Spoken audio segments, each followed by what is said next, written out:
Chris Kuhn, I see you have your hand up. Yeah, good morning. Just checking audio. Yep, you sound good. All right, thank you.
Good morning, everyone. Welcome back to the second day of the June Mid-Atlantic Council meeting. The first agenda item is Atlantic Surfclam and Ocean Quahog Species Separation Requirement Amendment. Council is scheduled to take final action on the Surfclam and Ocean Quahog Species Separation Requirements Amendment. Council will review the public hearing document along with a summary of the public. Jessica, are you ready? I am. Thank you, Mr. Chair. Good morning, everyone. So as Wes noted, this morning, we're going to review the alternatives that are under consideration in the Surfclam and Ocean Quahog Species Separation Requirements Amendment. We'll review the public comment that was received during the May 30-day comment period, and the council can consider preferred alternatives and taking final action. So I just want to remind everyone the purpose and the need for action. This is needed due to the increased frequency of mixed catches in the Surfclam and Ocean Quahog fishery. As surf clams are shifting into deeper water because of warming temperatures, there's more overlap between surfclam habitat and ocean quahog habitat. And Appendix A in the public hearing document gives additional details on the extent of the mixing that we have available in terms of survey information from the clam survey and a survey that was conducted by CEMFIS, the Center for Marine Fisheries, the group that's run with Eric Powell and Roger Mann. So there are some details of some of the surveys they've conducted, but it does show that the mixing is an issue both in some of the northern areas like Georges Bank as well as off of New Jersey. This was an issue that was raised to the council attention back in 2018 and then was added to the implementation plan to begin work in 2020 with the forming of an FMAT. And it's created economic and logistical challenges for the fishing industry. So right now, a mix of clams are being caught on single species declared trips, but the tags are only, but the cages are only being tagged as single species. So just tagged as surf clam trips or ocean quahog trips and surf clam cages or ocean quahog cages, although we know a mix is occurring in those cages. The non-target clams are either discarded at sea before they go into the cages, or some of them are landed in the clam cages and brought back to the dealer processing facilities. We don't have consistent information on discards being reported in the vessel trip reports, and there's no information on the extent of that mixing provided in the dealer reports. So actions needed to ensure adequate catch monitoring, ITQ allocation tracking, and enforceability for both of these ITQ fishery programs. So the public hearing document, you saw a draft of this initially in February. Since then, we've added one alternative. So it now has a total of 6 alternatives in the document, the no action plus 5 action alternatives. And the document examined impacts relative to different components of the environment, but also relative to the 3 main challenges for this issue, which are the catch monitoring and verification, allocation tracking, and enforceability. So you'll see that theme carried through our summaries. So this slide just gives a really high-level overview of all of the alternatives in the document. I know you've seen most of these before. The one that was added is listed as alternative 5. That was based on the council's motion in February to include an alternative that looked at sorting at the dealer with a NOAA shoreside catch monitor program to monitor the catch. And it was included to try to improve the enforceability of that alternative. The other alternatives were reviewed in a lot more detail back in February with you. But all of these alternatives generally focus on addressing the catch monitoring by either dealing with the monitoring at sea on board the vessel or dealing with it at the dealer facility. So in those 2 places. In the past, we had talked about port monitoring and having some form of monitoring at the port, but that's in the considered but rejected from further analysis based on discussions. So I'm real quickly going to review all of the alternatives. No action status quo. There would be no changes to the current regulations. The single species trips and cages would continue to be required as described in the current regulations. And we know at this point that discarding of non-target clams at sea is occurring, and there's disposal of some of those non-target clams at the facility, but they're not reported or recorded consistently in the data. So this approach generally would not address any of the needs relative to catch monitoring, allocation tracking, or enforceability. Alternative 2, this alternative would require explicitly require onboard sorting in the regulations. Although the requirements for single species trips and single species tagged cages implies that sorting would be required to achieve that if a mix is occurring, this alternative would reinforce those requirements by explicitly requiring sorting. Cages would need to be tagged and filled with either the target species, Surfclam or ocean quahog, and single species declared trips would continue to be required. All discards of the non-target clams and other species would need to be reported on the electronic vessel trip reports. So this approach, by reinforcing those requirements and making them more clear, would be expected to potentially improve some of the catch monitoring, allocation, or enforceability, but it would have some costs associated with it because operations at sea may need to be slowed down in order to conduct sorting, depending on the extent of the mix, or industry members would need to avoid fishing in certain areas to minimize the mix. Some of the industry members have stated that fully sorting on board is not feasible for their vessels or processor groups. Alternative 3, this alternative would create a new at-sea catch monitoring program. However, based on information from our lead stock assessment scientist and the survey information, quahogs are very infrequently found shallower than 30 meters. So this requirement would only this requirement for at-sea catch monitoring would only be required for vessels that are fishing deeper than 30 meters, where you would be expected to encounter both surf clams and ocean quahogs. There would be a requirement for 90% coverage for 3 years, with possible exemptions for things like if you carry an observer, you would be exempted from carrying a catch monitor. And then the council would review the program after 2 full years of catch data are available in year 3. So this approach would generally address all of those main issues well, but there would be a high cost associated with the program. There are other limited access programs that deal with mixed catches and discard issues and have similar programs around the country. One example would be the Northeast Groundfish Catch Share Sectors or the West Coast Groundfish IFQ program. Alternative 4, this is full retention of catch on board the vessels after materials pass through the shaker. Would be required. And at the dealer, each fishing trip would individually be sorted using a standardized protocol developed by NOAA Fisheries.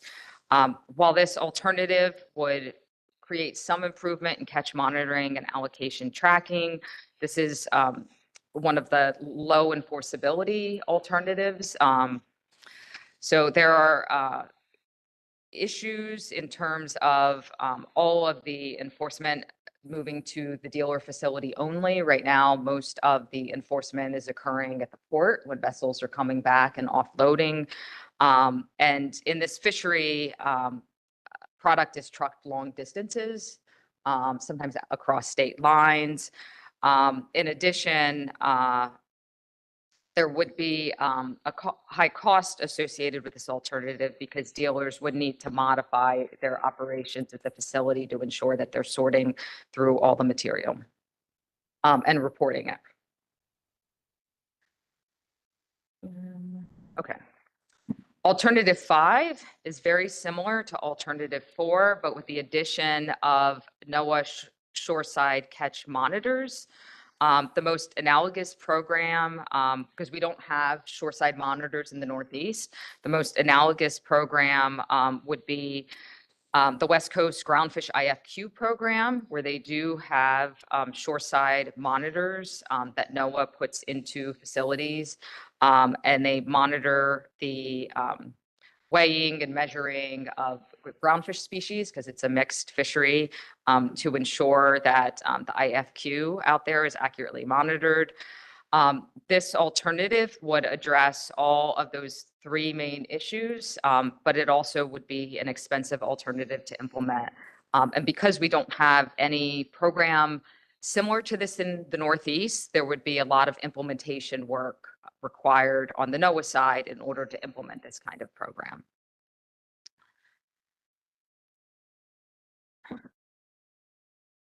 The last alternative, alternative 6, is a longer term solution. So this is not something that is ready to go right now as a short-term solution to this issue. Under this alternative, a new onboard electronic monitoring program would be utilized to assess catch composition. Essentially, cameras would collect images of what's being transferred down the conveyor belt after it's moved through the shaker, and prior to the material being sorted to go into the cages. So right now, the clam survey in the center, they've collected imagery and they're training the software to do that image analysis and automate that. So there's work being done to develop the technology to have the capability to do this, but it's not something that is ready right now. This kind of approach could potentially address all three of the main issues. It could have some high implementation costs up front, but over the long term, it could be a lower cost solution. These programs are being rolled out, these electronic monitoring types of programs are being rolled out and tested in other parts of the country as well in terms of their feasibility and their application, because you can put a camera on board versus putting observers on board or physical monitors on board. And the technology can collect things like lengths, which could be used in lieu of port sampling, those kinds of things. So there's a lot of potential there.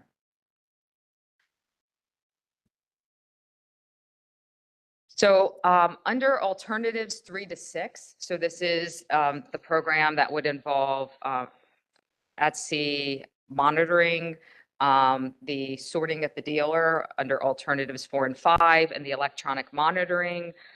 There would be requirements needed under the cage tagging, and it's described in detail in the document. So a system's needed to ensure enough ITQ quota for both of the species is not exceeded within a fishing year, and to ensure when a fishing vessel goes out, there's enough ITQ allocation available on the fishing vessel to land both of those ITQ species and tag cages.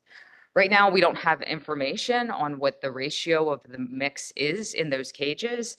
So under those alternatives, in the first year, a ratio of 1 tag for the target clam species and a half a tag for the non-target clam species would be required in year 1 until data has been collected to understand the composition of that mix. And then that cage tagging approach could be adjusted in subsequent years based on that mixing information to ensure that there's enough ITQ on board.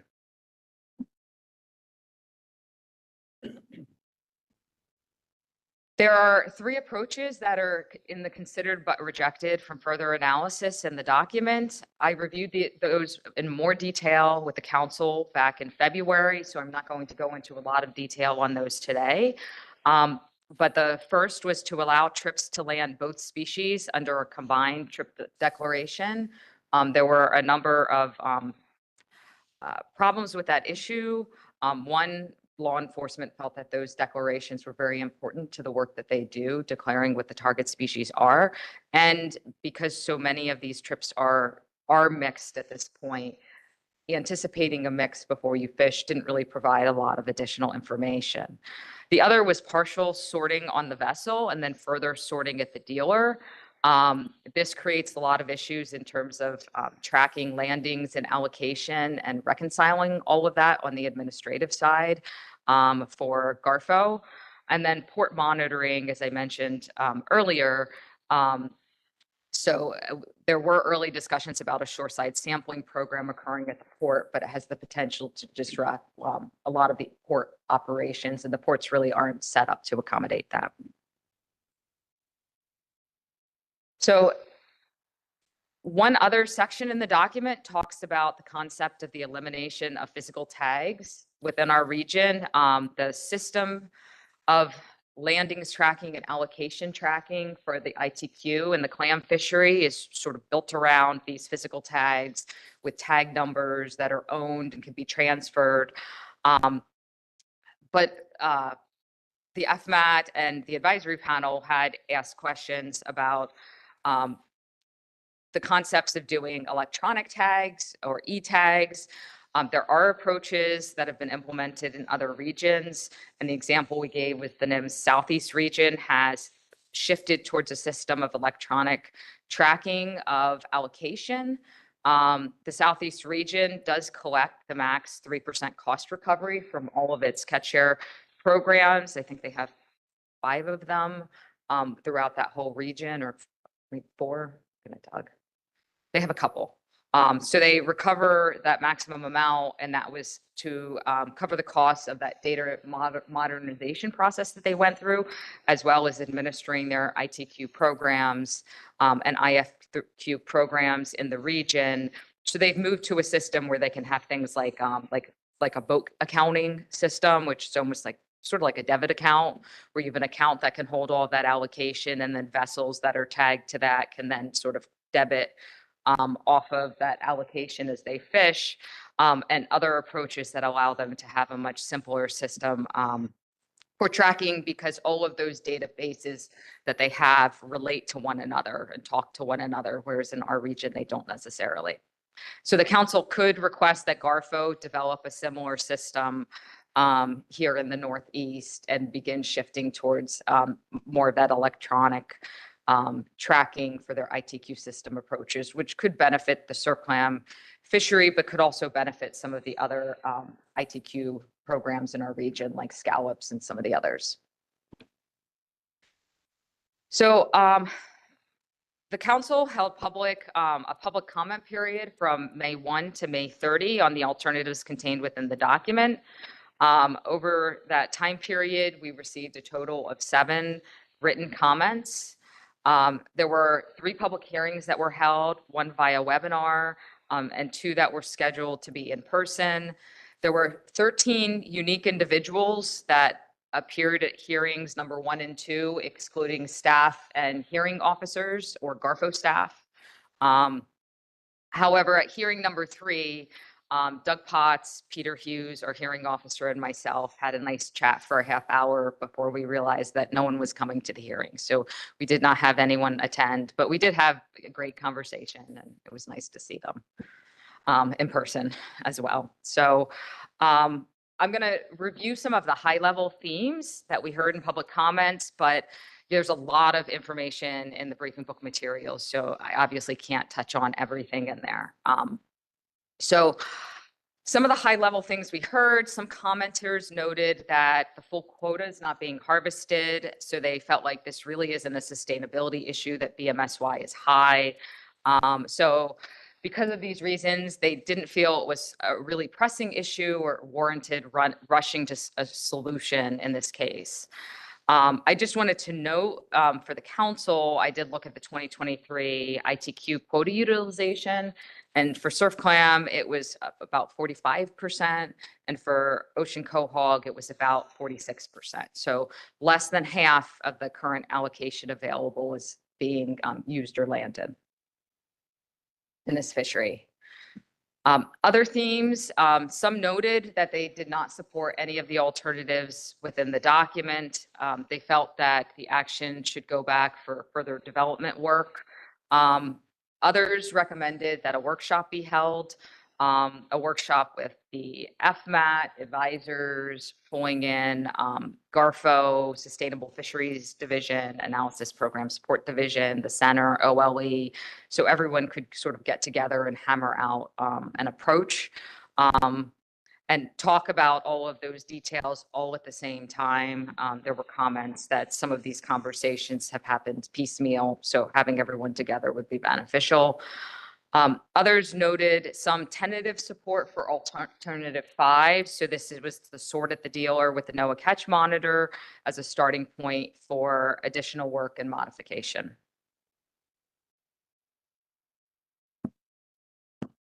In some of the comments, some commenters noted that the FMAT changed alternative 5 that was presented to the council in February, and they felt that alternative 5 should revert back to the industry alternative that they had provided. I just want to note, back in February 2024, industry alternative that was presented was a concept. It was sort at the dealer with NOAA catch monitors. At that time, there was not additional details provided to the FMAT as to what that would look like. So the FMAT needed to go back and develop what that alternative might look like. We did receive one comment in March from LaMonica Fine Foods. They provided, I'm getting a little feedback, sorry. So they presented some written ideas that they wanted to be passed on to the FMAT as to what they thought that alternative could look like. So that was shared with the FMAT members, and that information was reviewed and considered as the alternative was being drafted.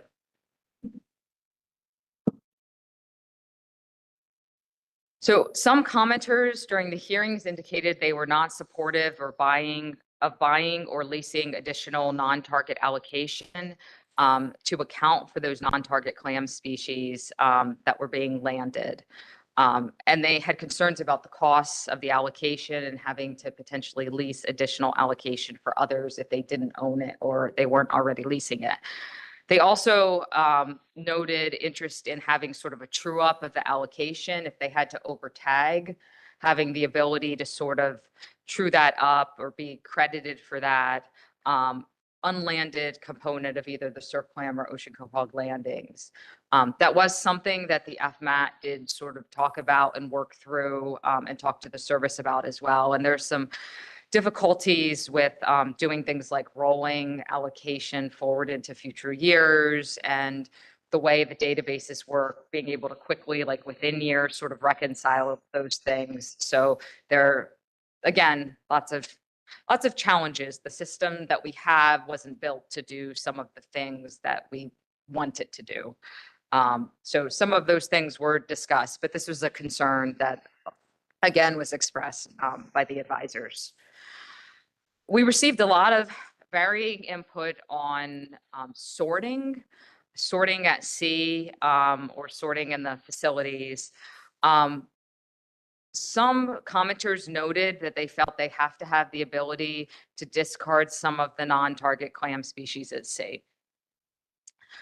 And some noted that they had a desire to sort those non-target clam species sometimes. So there were questions around, well, if we did full retention, could they sort some of the catch on board if they have time, to do some of the cages and then finish the sorting at the dealer? And as I noted, that was something that the FMAT had discussed, and that partial sorting in 2 places sets up a lot of challenges. Others noted that sorting really isn't possible all of the time. So if the mix is so high, it's really hard for them to sort all of that out. Or if there are bad weather conditions, they really don't have the ability to be out on the deck and be sorting in those kinds of conditions. So it's not possible all of the time. So others noted that the full retention of clams is not desirable or workable for them. But we did also have some commenters note that they were supportive of full retention. We had one note they were supportive of it because it would help with their Marine Stewardship Council certification as part of their process. So they were supportive. So again, hearing a mix of input on sorting versus not sorting. I just wanted to know, full retention is a component of that alternative 3, 4, and 5. And the FMAT discussed it, and we discussed it with our stock assessment person as well, who was on the FMAT. They had a lot of concerns about accounting for those discards that are occurring at sea, which as the mix continues to increase or becomes more substantial, that right now that isn't being incorporated into the stock assessment. So that is a source of mortality, and they're expecting that discard mortality is quite high, might be 90, 100% on those that discard mortality for those clams. So making sure that component of the catch, particularly if it begins to become significant, is accounted for in the assessment is very important. So staff, that's the high level themes from the comments. In your meeting materials, staff does have a recommendation memo that was included with the document, as well as providing additional detail and background on the history of the action. So staff recommended alternative 5, full retention of surf clam and ocean quahog, sort at the dealer with the shoreside catch monitors, be selected as the preferred alternative. This is because it is expected to be highly effective in terms of addressing the catch monitoring, the allocation tracking, and the enforceability. It is the kind of approach that's been used in other fisheries in other parts of the country that are dealing with these kinds of challenges. But staff also recommended that the council select alternative 6 as a longer term solution, and that the council move forward with supporting council work, center work, staff work to begin moving towards that kind of approach.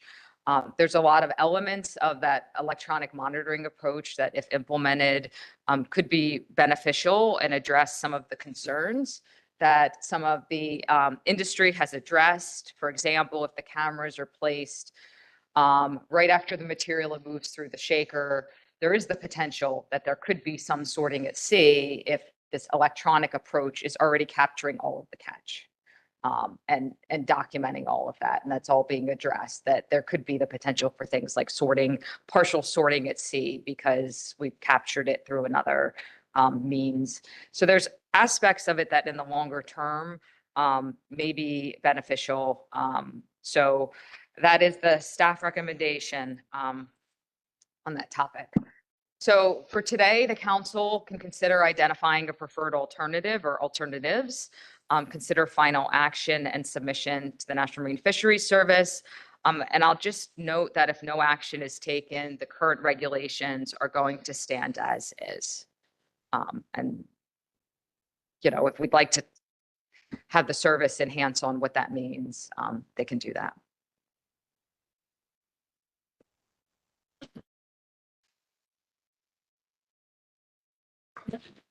Thank you very much for the presentation, Jessica. Let's go around the table first. Any questions or comments for Jessica? Michelle?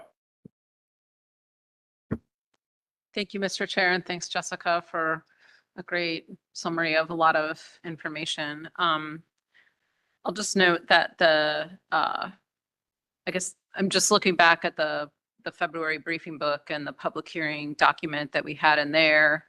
And I think I'll highlight that it noted that changes may be required to the current ITQ program to account for the amount of non-target discards at sea or brought to shore in the cages, given that, the ITQ for both fisheries is fully allocated. And so I guess my question is, at what point between February and, the May public hearing document did the detail on requiring vessels to have 50% of the non-target species cage tags on board? I think, I was at the Philadelphia public hearing, and so, understand industry's concerns about costs with respect to having to carry those non-target tags on board. And so, there was not that level of detail in the February document as there is in the May document with respect to this, requirement. And I think that kind of caught a lot of folks off guard. So I don't know if you're able to provide any more, insight on how that came about. Thanks. Sure. So the FMAT had been talking for quite a while about how to potentially handle the cage tagging. Going back to our April 2023 FMAT meeting, we did talk at length about the need to tag the cages, whether or not we might have to have a tag of each on board the vessel. And that's where a lot of the discussion around the electronic tagging came up, whether there was a means to try to figure out how to track like by bushel or at a finer scale if the system could deal with that. So we had been talking about that for a lengthy period of time. I think between the February and the current draft, the FMAT continued those discussions and wanted to make sure that sort of the best approach or concept that seemed workable for that tagging process was in the document prior to it going out to public hearings, and that wasn't just left as an implementation piece for the service to figure it out without it being more clear up front. So that's why that additional language was clarified. And there were a few things that we had talked around, and I know we talked about it at public hearings. There were some folks that asked questions related to it. So initially, the discussions were like, well, we're in a single tag. They're issued as 32 bushel tags. So the starting point was, well, do you have to have a tag of each on board to ensure there's enough allocation for whatever might be in those cages? The FMAT sort of talked through that and tried to bring that down, because the information we were getting from some of the industry members were that some of these trips were mixed as high as like 40% or so in terms of the mix that was coming on board. So that's where we talked through, well, maybe going down to about a half a tag for that non-target in the first year until we can figure out what these numbers really look like. Because we don't have a lot of information on that. We're just sort of getting anecdotal from what different folks are telling us. So if it's as high as that 50% should cover that other non-target allocation on board. We also did talk through ideas around, well, are there ways to sort of take all the allocation off the top, and then so if we think there's up to 50% mix, do you take that off of the other, sorry, talk with my hands. Do you take that off the top for the allocation in the ocean quahog fishery in the next year? So we did talk around that, but then again, there are issues with that there are two separate ITQ fisheries with separate allocations and separate allocation owners. And, how do you do that, in a way that, this ITQ fishery isn't negatively impacting that piece. And not all of as many of our industry members have indicated, some of them target Surfclam, some of them target only ocean quahogs, and some target both. So. Michelle. Thanks for that. That's helpful. It's on me. In terms of, I'm not on the committee, so, beyond the briefing materials, I haven't been following this issue probably as closely as I should have. I guess, I raised the question because, given the significance of the potential impacts, I think especially considering, what we're looking at in terms of the scope of the problem, it's clear that mixing is not happening in all areas. I think just looking at some of the research that's been conducted by SCEMFIS folks. So if that detail had been available in the February document that we saw, there might have been, I think, a bit more discussion prior to approving that to go out for public hearing. So thank you very much for that additional background. Appreciate it. And I might have a few more questions, but I'll let others jump in. Thanks. Dan Farnham. Yep, thank you, Mr. Chair. I might have missed this, Jessica, in the presentation, but if If alternative 6, electronic monitoring, were to be considered for future development, how many years out do you think it is? Any idea? Well, it's hard to gauge exactly, but I think maybe a few years. Right now, and the center, and Dan Hennon, who's the lead stock assessment scientist, that we have a project that's doing the software training. So at this stage, I think when I checked in with him last a couple of weeks ago, the software can tell the difference between Surfclam, Quahog, other stuff. What they're training it up on is some of the other stuff are things like crushed clams and other materials. So they're going through and trying to train it up. So what we'll end up with is essentially a program that, has the ability to look at all this imagery and get an estimate of, what each of those species compositions are, but also sort of error rates. So you want to know how often it might not be right, and you want to make sure that those error rates, you get them as low as possible. The other piece then they plan to train it on is taking lens. And so having the ability to take lens if possible, and they're doing that in other programs for fish species as well, where the software can identify the species and then it can actually get the length on the belt.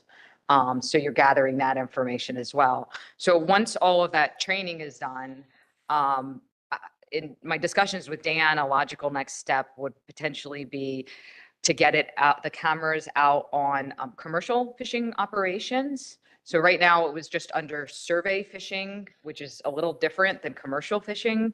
So actually getting the cameras out on the commercial operation to gather imagery from that and work a little bit more with it. And then I think once all of that gets up and going, that there's the potential to start sort of deploying it experimentally on vessels.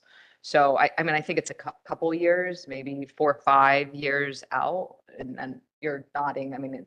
We're ballparking, but I don't think it's that far out. And what's helping a lot of this is these technologies are already being applied and utilized in other places. So it's not like this is just we're the first ones doing this. There are others doing it and that have done it. So it's just working through all of these steps and working through the nuances of the fishery and identifying these particular species. The one great thing about clams is they don't flip and flop around. So, and the dredge, in terms of the numbers of things that come in, tends to be relatively clean, as opposed to a sack of, mixed groundfish or other fish species. So I know the problem from a technology perspective seems to be, narrower, but you still have to work through all of those steps and things like camera lighting, right? So that was something that we talked about. Operations might be going on at day or at night, and making sure that all of these things work under all different kinds of conditions. So. Tim?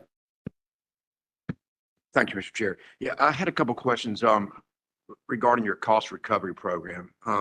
Do you currently have a cost recovery program in place, and who actually pays it? Is it the dealer or is it the permit holder? And when do they pay it? Do they pay it at each landing or at the end of the year or quarterly? And is there is the cost recovery tied to a permit renewal?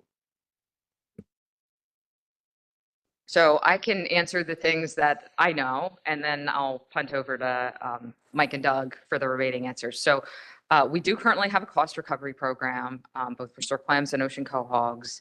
That program currently recovers, I think it's like 0.2, 0.3, 0.4%. It's typically less than 0.5% is recovered generally in each of those fisheries for those additional costs associated with managing the ITQ.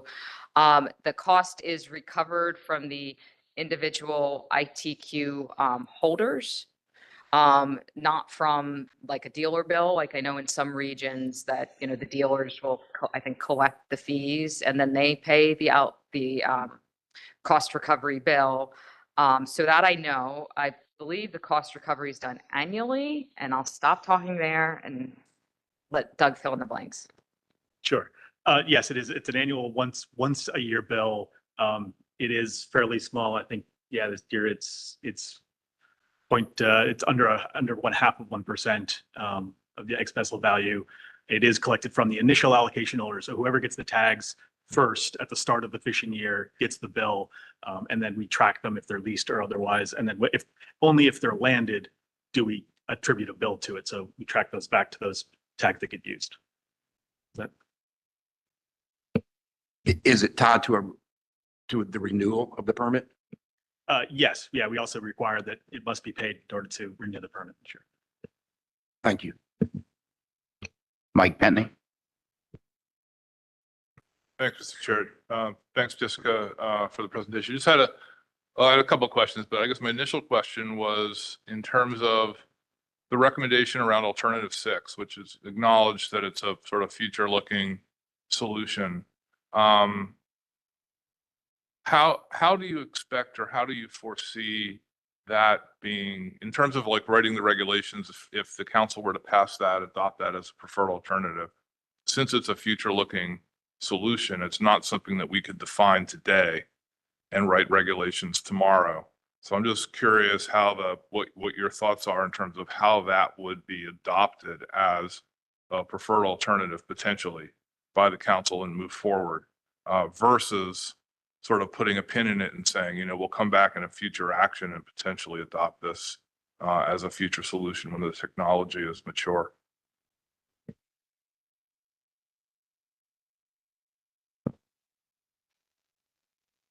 Yeah, so I guess in terms of putting a pin and thinking about what the actual regulatory language might look like, I was thinking more of a move towards this if and when the technology becomes available, you know, for implementation. So I wasn't thinking that it needed a lot of detail up front, but I do think without having the council support or services support to move in that direction, you know, having that clear support that this is the direction you want to move in would enable NOAA fisheries staff and council staff to really move and work actively on it as a really strong priority, to make that happen in as short a period of time as possible, you know, as a solution to move into place. So I guess that's how we were viewing it. And I could see how you could either treat it as put a pin in it and we plan to come back and revisit this in X number of years, or more formally adopting it as the preferred, as a secondary preferred that you want to be implementing. Any kind of program like that, there is a lot of implementation work that's associated with it, you know, from figuring out what the program would look like, what the regulations around that kind of a program, in addition to the science, figuring out how to get the technology working and then how to deploy it potentially to industry. So there's a lot of moving parts, and I don't see without some sort of endorsement that this is the direction we really move in, that you'd have the ability to kind of marshal all those resources to really make that happen, and that, you know, you intend to make that happen if it's available. Yeah, thanks for that. I was just looking for where your perspective on that. I think there is there's a precedent in our region. New England Council in the groundfish fishery, as I think many of you know, has a requirement for human at-sea monitors on groundfish sector boats. But in a prior amendment, not the most recent amendment, but a prior amendment, put a provision that said, if and when the regional administrator, basically saying, if and when NIMF determines that electronic monitoring systems could be used as a substitute, then then the agency effectively had the authority to authorize the use of those EM systems in lieu of a human at-sea monitor. And that allowed us to stand up a number of exempted fishing permit programs, work with the industry and others to develop that technology. So I could see this alternative working something, similar to that, where, the council adopts an alternative, like alternative 5, say, it's also the FMAT's recommendation. But then alternative 6 becomes this placeholder if and when the agency determines that it's an adequate or, sufficient substitute. Mike Luisi. Yeah, thank you, Mr. Chairman. And thank you, Jessica, for the presentation. I don't know, this question might be for you or Jose. And it boils down the big picture to the business side, which I obviously am not, intimate in the clam business. So I'm trying to understand, and maybe you guys can help me understand this. I think full retention is what we need. And if an allocation on a product that has low market demand is available, and that allocation on a non-targeted species is out there for the example that we received yesterday, it looks like allocations could go for as much as $1 a bushel for a non-targeted species. So the boat comes in, it has targeted species and non-targeted species for which I, as the owner, have spent a minimal amount of money to acquire the allocation for that non-targeted species. But that non-targeted species for me is a targeted species for someone else. And I'm having a difficult time understanding how that non-targeted species for me becomes waste in some of the examples and some of the comments that I've heard. How did it becomes waste rather than product somewhere else where it would change hands and there could be a recovery of that cost from the owner of the, let's say, the Surfclam owner, the Surfclam business owner that has non-targeted quahogs. He or she has spent money to have the allocation to have those quahogs. Where's the disconnect between some other company somewhere that wants quahogs that have already been harvested and having them just simply moved to the place where they need to be for some cost that would recover that initial investment in the non-targeted allocation?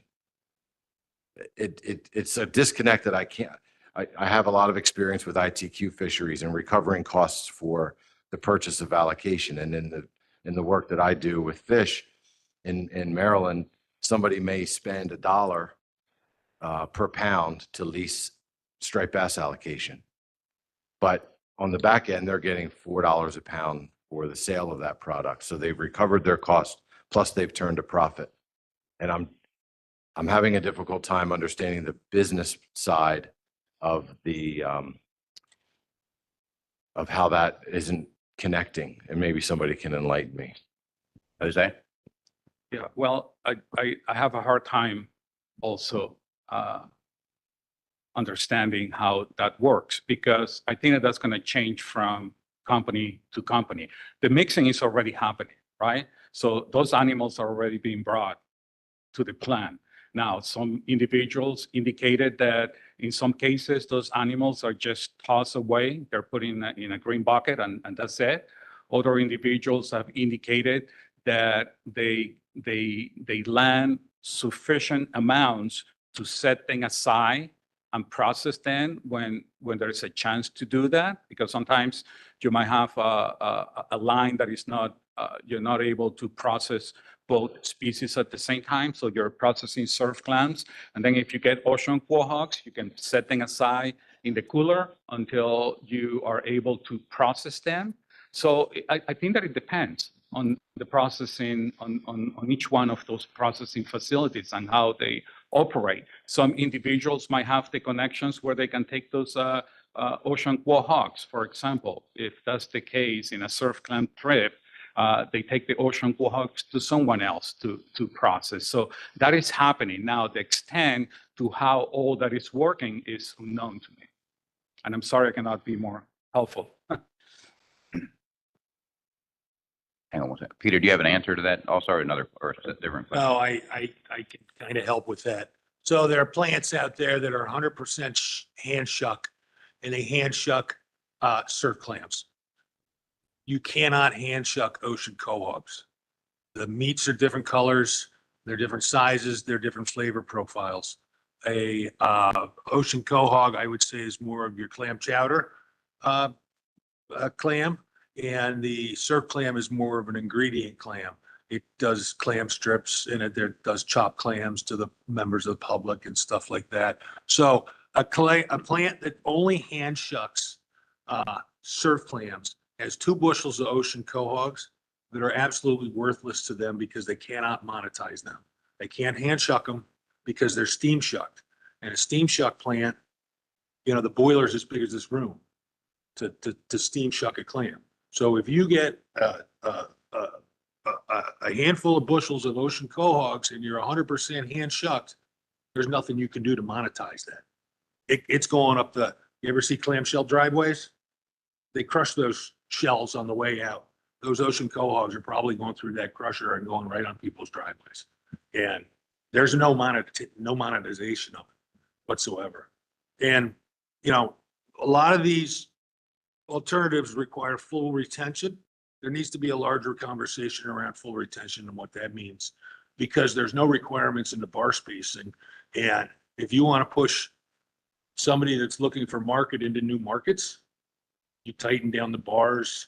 The size regulation is kind of been is set aside on an annual basis, and it might require a larger conversation. So hopefully that helps with the answer of why you can't monetize a handful of bushels of clams. Thank you. Thank you, Peter. Mike? Yeah, just a quick follow-up. And Peter, I appreciate that information. It certainly helps. Again, though, if a plant is processing in volumes the size of this room, and there are 2 bushels okay.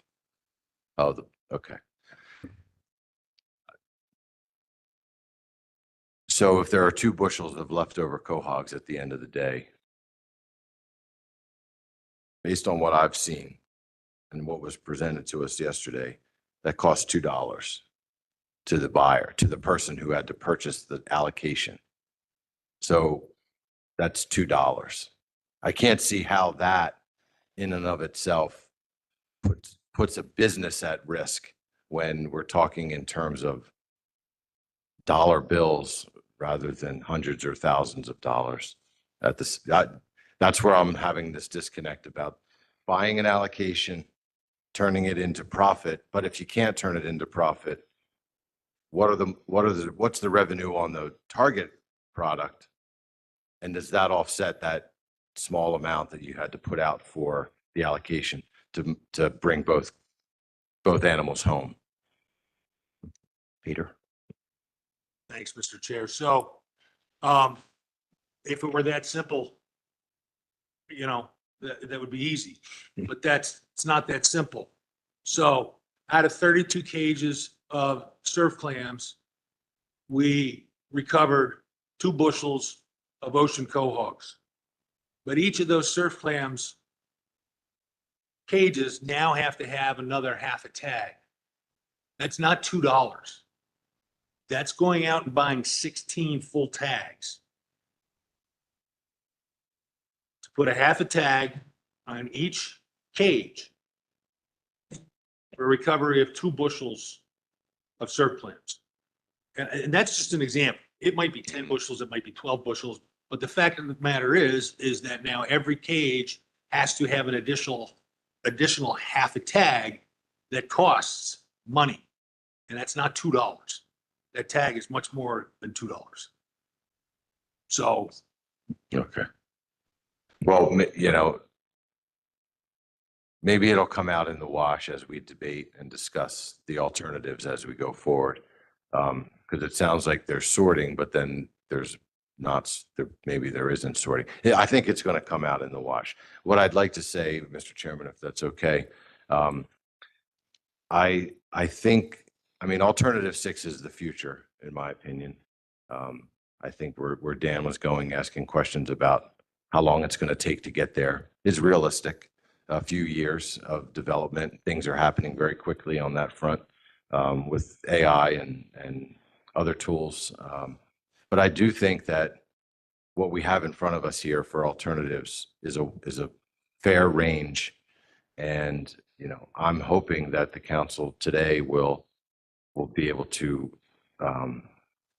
focus in on an alternative that can work for the industry. We've been at this for 6 years. And at this time, I don't see a reason for a delay. Worst case scenario, in my opinion, is that we support option 1, which would be the no action alternative, with option 6 as being a fallback. And if the industry and if we need to reconsider this again, we're going to have to think about it in terms of, is the council going to put this back on its work plan for future years? I believe that we've had plenty of discussion around this. There have been plenty of opportunities to engage, and I'm hoping we can find a solution today. Thanks. Thank you. Jessica? Yeah, I just wanted to clarify that the alternatives that describe the half a cage tag, the additional, is just for year 1. So it's not something that's intended to be in perpetuity. It's just in the first year until we can actually gather information that tells us what the mix actually is.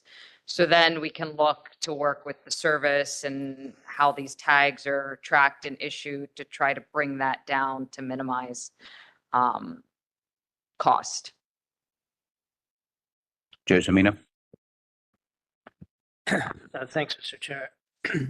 And to Mike Louise's questions, I think, Mike, part of the other financial loss isn't just that unintended catch tag. It's that you're using a tag on a cage that no longer has, it isn't a full cage. So you also have that loss in the mix of that starts to add up in a financial situation where, profit margins are low, and that's tough. But I did have some questions, but I first want to thank Jessica and Jose for, all the hard work on this.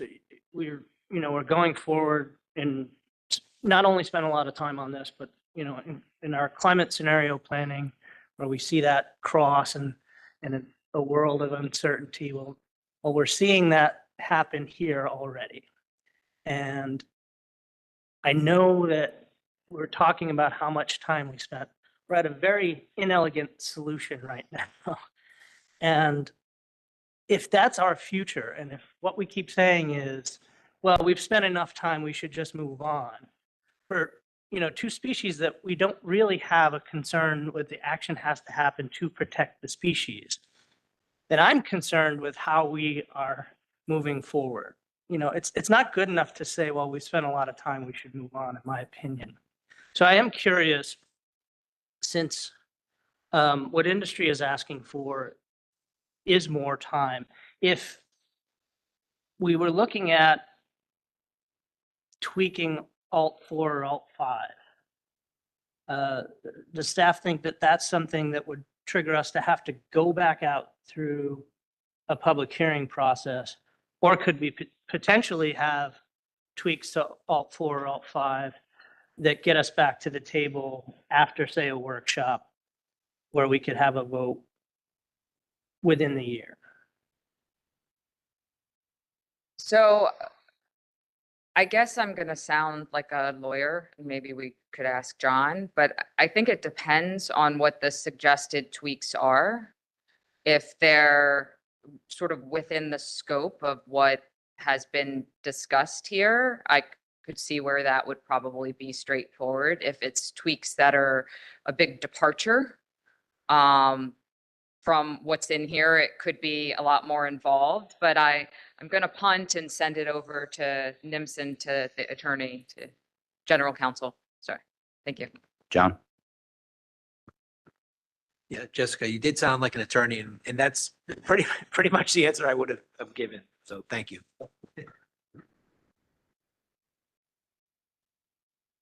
All right, maybe I need some clarification too.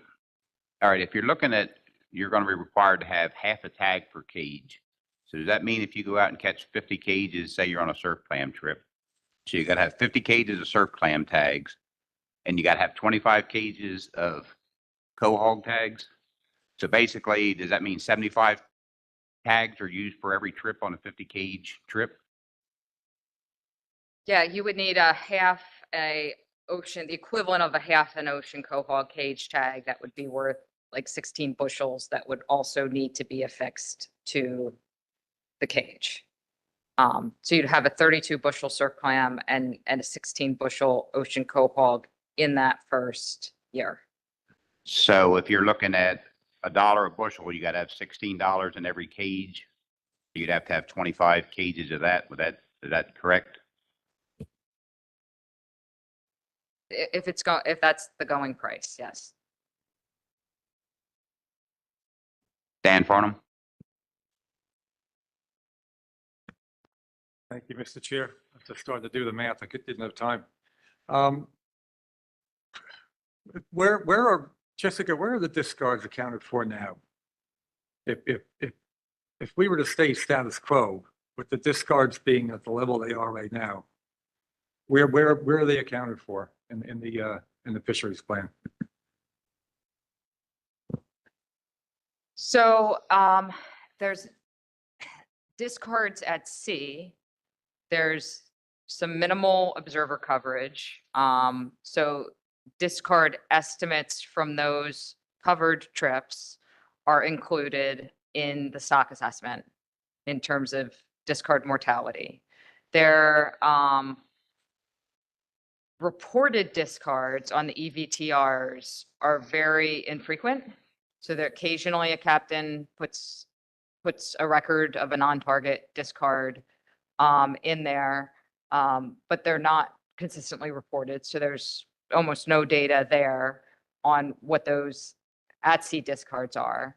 And then any discards, any disposal of quahogs that are brought back to the facility are not reported in the dealer reports. They're reporting purchases. If it's a surf clam trip, and it's 100 cages, they're reporting 100 cages of surf clam purchases. So there's no information there on that. So that's part of the challenge, is we don't really have information like we normally would in other fisheries to look at those data streams to kind of know what's coming in. Rich?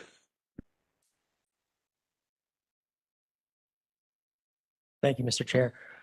We received a PowerPoint presentation yesterday from one of the operators. And would it be possible to allow us to see that presentation?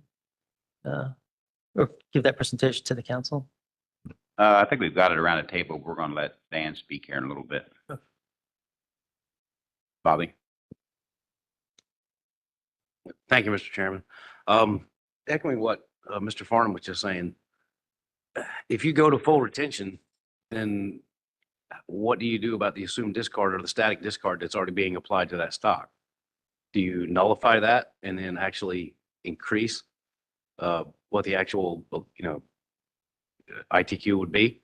Because if not, you're double dipping. You have an assumed discard within that fishery itself. And I'm actually quite curious what that static number is and when was the last time it was revisited, knowing that we have,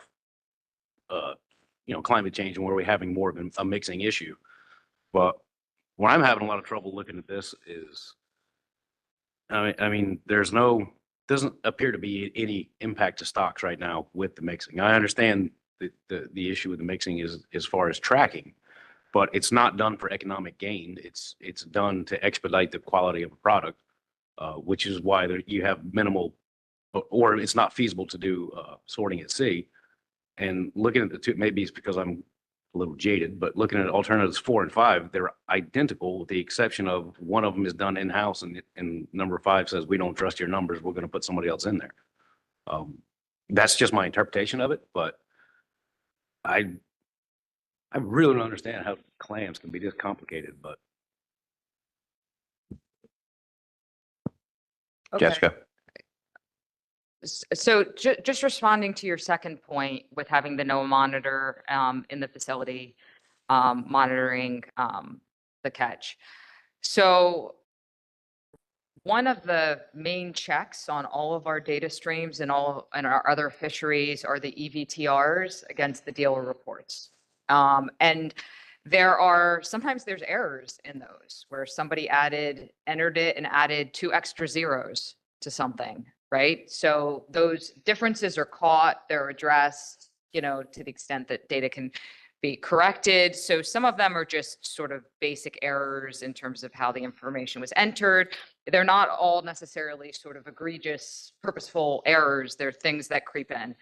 So under alternative 4, by moving all of the sorting and all of the reporting to the dealer with only a single data stream, you lose all of those checks and that secondary source of verification, which is why alternative 5, with having that NOAA monitor in there, the way they handle it on the West Coast in the West Coast Groundfish Program is the dealer has their reports in their reporting stream, and then their shoreside catch monitors that are in the facility create an independent data stream. They create what they call fish tickets. So they monitor the sorting and the recording of the catch. They make sure they can see the scales. They create their own separate report. So you have those 2 data streams that can be checked against one another. So that's what alternative 5 does differently from alternative 4. It creates that secondary check and verification. Also, because a lot of this product is going to different locations. There's people that are trucking it, landing it, or it's being landed on the port and trucked across state lines. There are some of these differences, so it becomes important to have some of these additional checks. Because enforcement isn't in there doing the catch monitoring. They're not doing that component of this. Moving back to the discard piece, Dan Hennon from the Science Center is involved on our FMAT, and we've had a lot of discussion about discards. The fixed mortality rate that you're talking about that's applied to both of the stock assessments is not what's being discarded at sea on the deck after it's been brought onto the vessel. I believe it's 5% in ocean quahogs, 12% in surf clams. It's the mortality of clams that are killed from the fishing of the dredge. The dredge crushes, damages clams on the bottom while the dredge is being fished, or when material's going through the shaker. So when I talked to Dan, that mortality rate, that's just a fixed rate that's applied, that's before the stuff has even been brought on board, anyone's trying to sort it out or throw anything back overboard, or it's moved into the cages. So that's essentially a mortality associated just with fishing that equipment. So that's how that rate has been applied. I know from attending the last major stock assessment for those species, those estimates were developed long, long ago. The CIE reviewers were highly critical of them because it's sort of a fixed flat rate, and mortality from that fishing gear would be size dependent. So if you're fishing in a bed with lots of little clams, the shells are more fragile, you're going to kill more of them than you're going to kill fishing in other kinds of beds. So as composition in the fishery might change, that mortality rate might change. So at this point, that's sort of the best estimate, but it is based on older historical data, and that's how it's applied. So that's different than discards where you'd be picking clams off and throwing them out at sea. And I know we've talked a little bit of, sorry, put it down below, maybe I won't hit it. We talked a little bit about 90% or 100% potential discard mortality rate for throwing the clams back at sea. That's the data stream that we really don't have a lot of information on. And that is because the dredge is very hard on that gear. So I think we've talked a little bit about that, that even like little micro cracks in the shell from throwing that clam back overboard could be fatal. You displace them from habitat, a clam that might have been in one place for 150, 200 years, you're displacing them to different habitats. So that's what those fixed rates are. associated with.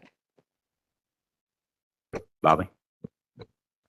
So just to follow up, circling back to the reporting requirement, is that to say that with all these alternatives, there is no vessel reporting requirement now?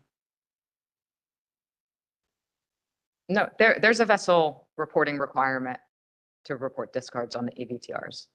Right, but you were saying that the difference would be the check and balances by looking at the dealer and the vessel. You would actually still have that if you have the vessel trip report and a, say, alternative 4, you have the dealer report. It's still, you still have what was caught, what was landed. I'm a little confused on why the shoreside monitor give you fill that gap. I'm a little fuzzy on that.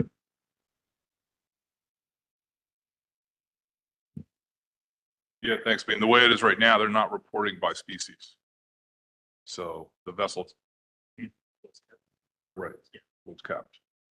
So, because they're landing 50 cages of surf clams, some percentage of which the dealer would sort and determine are quahogs.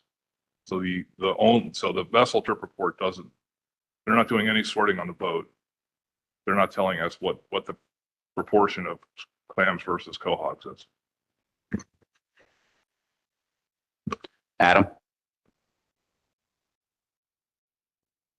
Based on the construct of this document as it sits here today and alternatives 4 and more importantly, alternative 5, do we have any flexibility to make a change to the preferred alternative that would modify this tag ratio that's recommended as the starting point, currently 1 to 0.5? If we wanted to start out with 1 to 0.25 or something, do we have that flexibility today to put forward that alternative as preferred?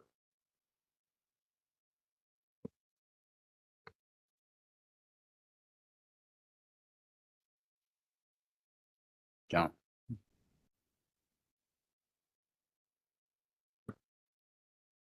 I think it's not a drastic change. I think there is room to make an adjustment as long as we're, it's within the realm of what folks had been exposed to as, okay, this is what the agency is considering, as long as we're not like deviating by, I can't give you a precise answer, but like, yes, there is room for an adjustment to that number here.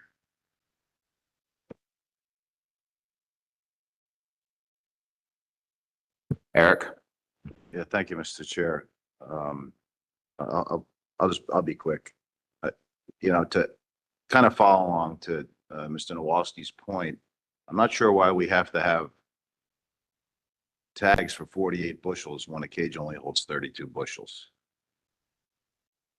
So if there was a modification, to me, it would be, why don't we need a half a tag for each one? And that way it's 32 bushels. You're actually tagging out for something you can't even hold.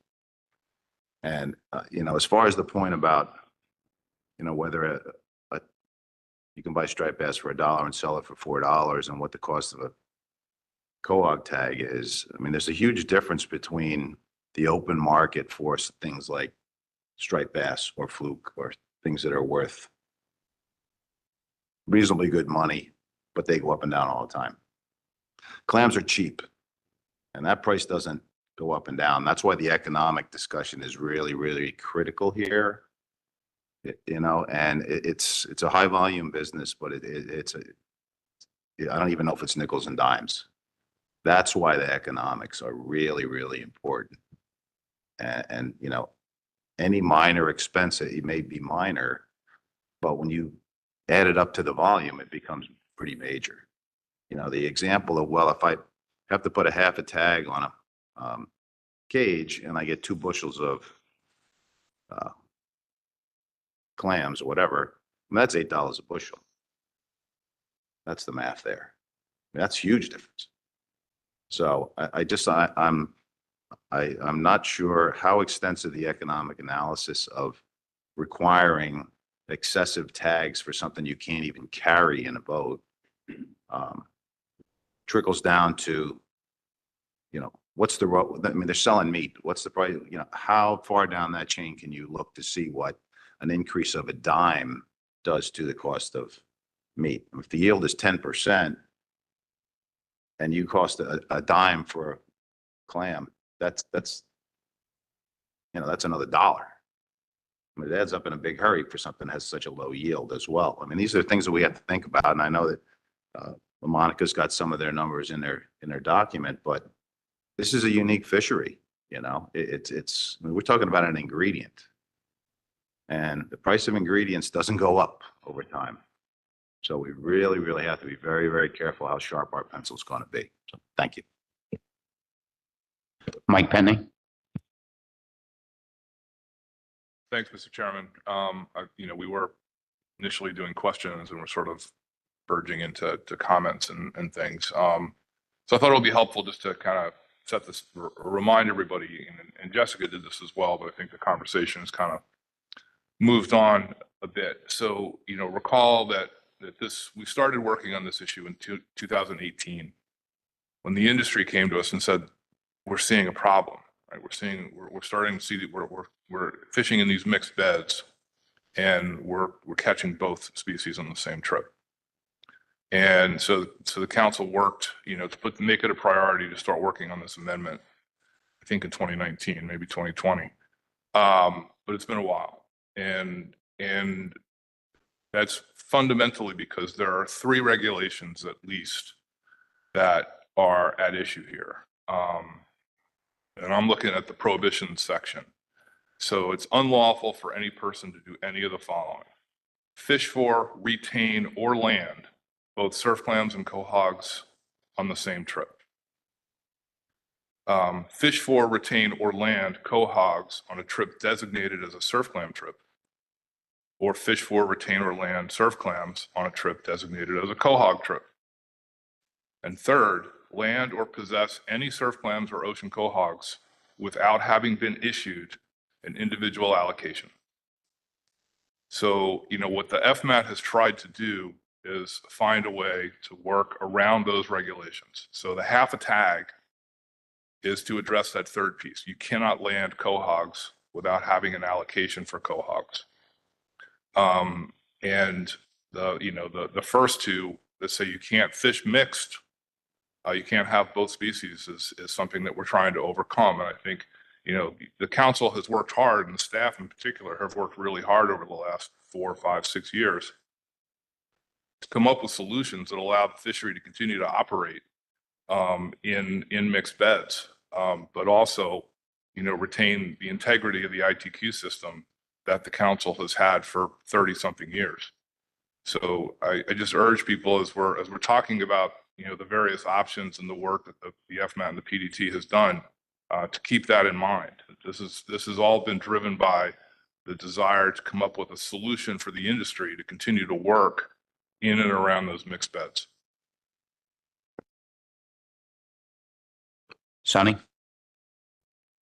Yeah, my question was on the quahog tags that you have to buy. Are them quahog tags, the price locked in, or if they come desirable and you have to have these quahog tags to make these trips, could the owner of these quahog tags say, I want more money than what we're looking at now?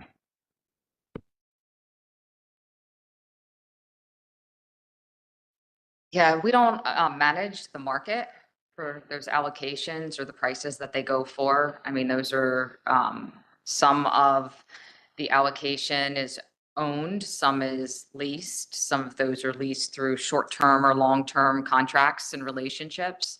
And then there are others that hold allocation that right now is not leased and has not been leased for many years and holds no value.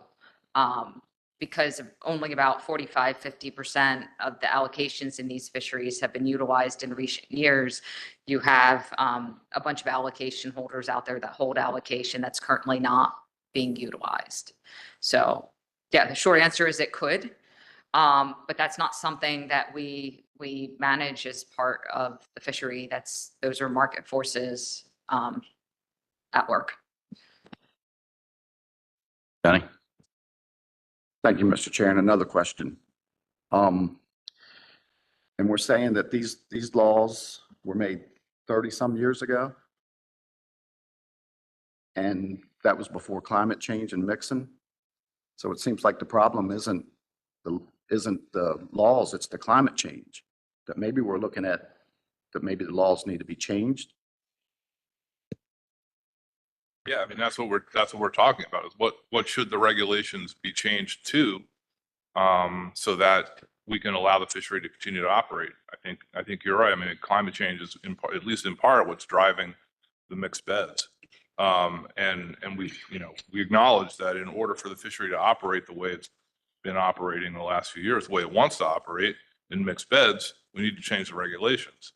But we still need to have enforceable regulations. We still need to be able to maintain an ITQ system that has accountability and integrity. And it also needs to be workable for the industry.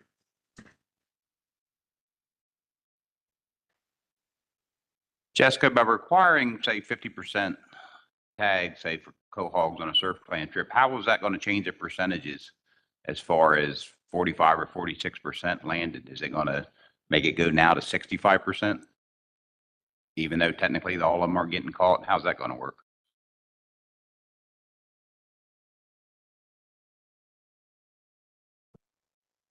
Because currently now, if they're not, say they're on a Surfclam trip, they're not required to have cohog tags.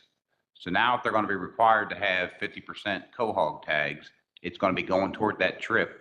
How is that going to change the percentage of technically of what we're saying is being caught?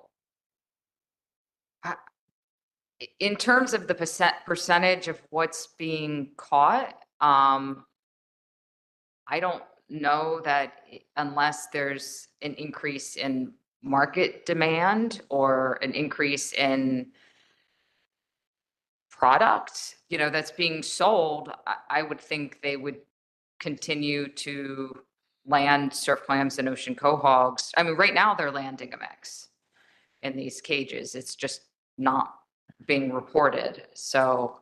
Well, I guess what I'm asking is, like, you're showing in some trips it's 40%. Where is that showing up that say cohogs are 40% of the trip, but it's considered a surf clam trip, so it's 100% surf clams? How is that going to change the numbers? So in terms of what percent of the trip is currently ocean cohogs being landed, that was just anecdotal information that fishermen said to us, that some trips are a few percent ocean quahog and some of them may be up to 40% mixed. I don't have any numbers or data streams that, are exact on that. I guess what that mix is, it depends. We don't really have data on that because it depends on where individual fishing vessels and processor groups choose to fish, how much they're trying to avoid that mix, and what that actual number would look like. And that's, again, part of the challenge with, I know early on there were a lot of discussions about, was there just an average number that can be applied? And we talked with Dan at the Science Center a lot about that there's a lot of heterogeneity, out there in terms of individual beds and individual tows, and what that composition might look like based on the survey data. So we don't have a really good handle on exactly what that would look like. Does that answer your question? Yeah, it gives me Okay. a ballpark figure. Rich? Thank you, Mr. Chair. I totally understand the frustration for how long the council has been working on this issue. But it seems to me that the industry and the FMAT are close to an agreement here. And it would be a huge mistake to not allow the industry and the FMAT to sit down together and maybe take 2 more meetings to before coming to a final action. There are details in these alternatives that have very real economic consequences to the industry. And I don't think that the council is fully aware of these consequences, given the questions and the comments we've had so far. For example, an opportunity for the industry to sit down with the FMAT and other and law enforcement and Garfo. For example, Jessica just talked about not having the data for the mixed species. The industry has very detailed data showing what the species compositions are because they do sort.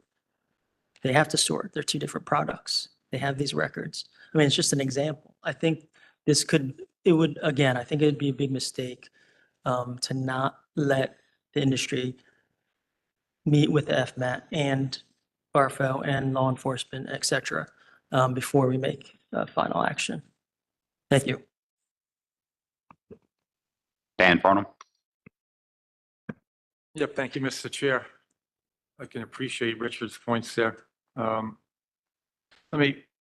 Jessica, is there any information about, I see it's only alternative 3 that has the 30-meter line, integrated into it. Is there any information how many percentage of trips are actually taken inside that 30-meter line and don't interact with ocean quahogs at all?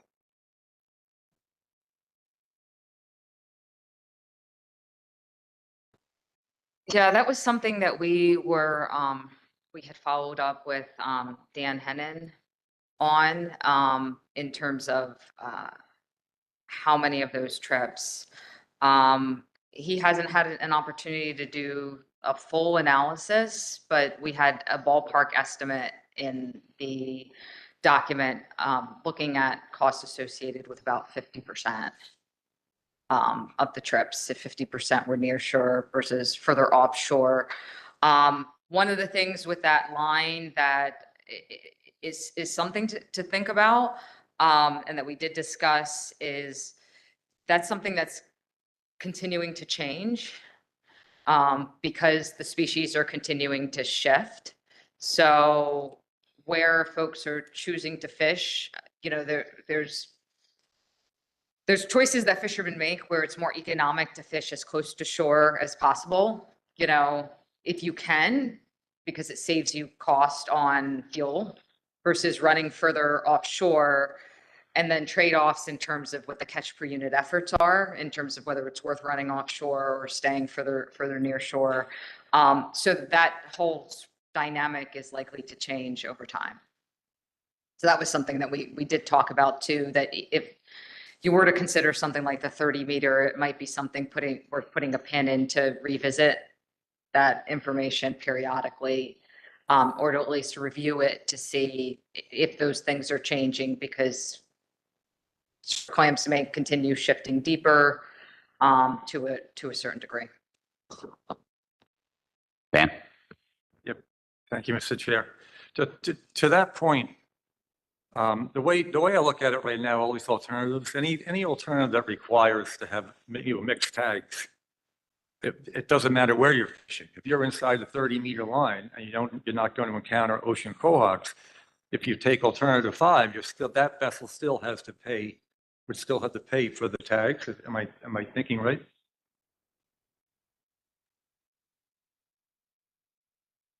Mike? Yeah, I mean, that's something that we've sort of been thinking about. And I think as Jessica acknowledged, there's a lot of details that we work out in the implementation phase in terms of writing the regs. And, as it stands right now, what we have is a regulation that you declare a Surfclam trip or a Quahog trip in advance through the VMS, right? VMS? Yeah. But, so we could create a system where for vessels that know they're going to be fishing clean, like, in a Surfclam bed only or a Quahog bed only, they continue to use those codes and declare that way. And then the current regulations would still be enforced for them. But then vessels that are going to be fishing in mixed beds or maybe fishing in mixed beds could declare a Surfclam mixed trip instead of a Surfclam only trip. And then for those trips, if they declare into those trips, that's when they would be required to have the appropriate tags of the other species to cover the allocation that they're going to end up harvesting.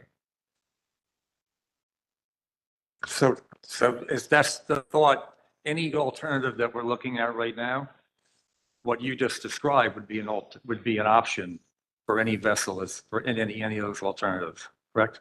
Okay, thank you.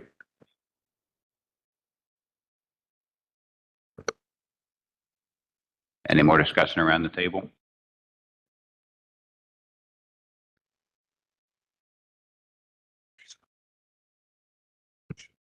Bobby? Yeah, just to clarify that, what Mr. Petney said and Mr. Farnham just said, which I actually like that approach, but wouldn't that have to be spelled out in the language of the alternative? If that it's not going to be something that's going to be a blanket, it's not going to be blanketed across the entire fleet. It'll be dependent on the declaration of the trip. Doesn't that need to be kind of explicitly stated within the alternative? Mike? I think, while it would certainly be helpful to have that level of detail, there's a lot of details that aren't in the alternatives that would have to be worked out during rulemaking, development of the rule. And I think, the way we typically work with staff is there's a lot of back and forth in the development of those proposed regulations, which then come before the council for deeming. And I think we would work out some of those nuances, some of those finer points in that process. Michelle? Thank you, Mr. Chair. So, I agree with Mike. There's a lot of implementation detail that is not in the document. I think, just referencing my earlier point that we might have been able to have this conversation earlier had, the detail that's in the document that came out in May was in the document that we saw in February. And so in terms of a combined trip, I thought that was in the considered but rejected section of this document right now. But it sounds like that may still be an option, allowing trips. I understand that, right now industry is trying to avoid areas where they're going to, run into mixing of species as much as possible. And, that mixing occurs differentially, primarily off of New Jersey, it looks like, from the information that we have. But so, yeah, I guess my question is, so there's still opportunity, the door is still open for a potential mixed trip declaration? I just want to make sure that I'm understanding that correctly. Thanks. Mike? I guess I would ask Jessica to explain the considered but rejected aspect of that combined trip, because that's fundamental to what we're talking about here. Yeah, I think what you just quickly referred to as like surf clam mixed outside of 30 meters is, well, you're fishing for surf clams outside of that, in the space where you would be expecting all of that mix to be occurring. I think that was different than the earlier discussions on like these combo trips where folks were suggesting, well, can we do just the mixed trip declaration and just sort of bring in both species under that declaration, kind of without dealing with the tagging issue, having the allocation for both species, just put a mixed general tag on there. And that created a lot of issues with conversations that we're having. Well, what does that mean? Does that mean that we're pairing together, separate allocation numbers into a new combo mixed tag? So it was a slightly different, I think, conversation than what we're talking about here, which is essentially you could, whether you put the mixed on it or not, if you just said surf clam, you could call it surf clam 30 meters, and it would have the same effect. It's you're outside in that space where those additional requirements would be applied. So I think it's different. It's different than what we had previously talked about.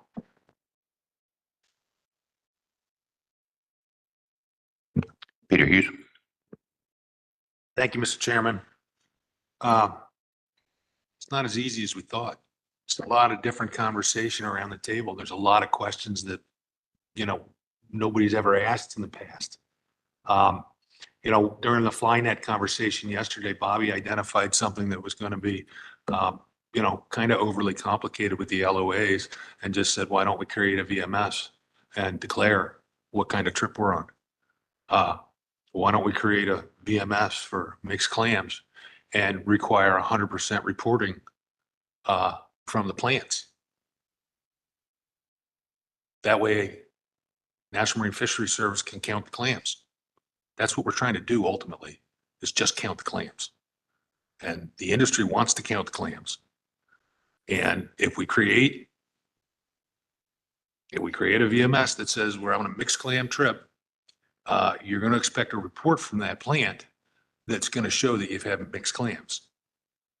It's done with every other dock. I'm out on a summer flounder trip, but I land squid, I land black sea bass, I land some scup. I'm required to report them all and size them all and weigh them all. We're talking bushel clams, different species clams. Require every plant to report what's landed. National Marine Fisheries Service will get the information that they need without any undue taxation to the industry by requiring them to have a 50% tag in an industry that they have nothing to do with. If a surf clam fisherman who fishes 100% surf clams is forced to pay a 50% tax by having to go out and buy 50% Quahog tags, I don't understand how we can force an industry to do that. I made an analogy, and it's a stupid analogy, but I own a radio station. That's all I do is I own a radio station. But you know what? I share some airwaves with the TV station. Well, the government came up with a bright idea that says me as a sole radio station owner now must go invest and buy 50% of a TV station, which I know nothing about. I know nothing about running a TV station. Just as a surf clam fisherman and a surf clam plant, but that's all they process is surf clams, you're forcing them into another industry. And I don't know how we can do that. Create a VMS reporting system that says I'm on a mixed clam trip and require 100% reporting of landed species, whether they be quahogs or surf clams, so National Marine Fisheries Service can count the clams. Thank you. Michael Weesey. Yeah, thank you, Mr. Chairman. Well, Jessica, I'm sorry. Just to that point, Peter, I absolutely agree that at the simplest level, that's the way it should be. But where I find it in my mind difficult to do what you're suggesting with a species that's managed under an individual quota system. So you can't just sort and report because the quotas allowed for each of those different species, I hate to use the word owned, it's held by individuals. And so if it was a derby style open access, bring the clams in, it goes towards a greater overall quota, and then we close the fishery type of management system.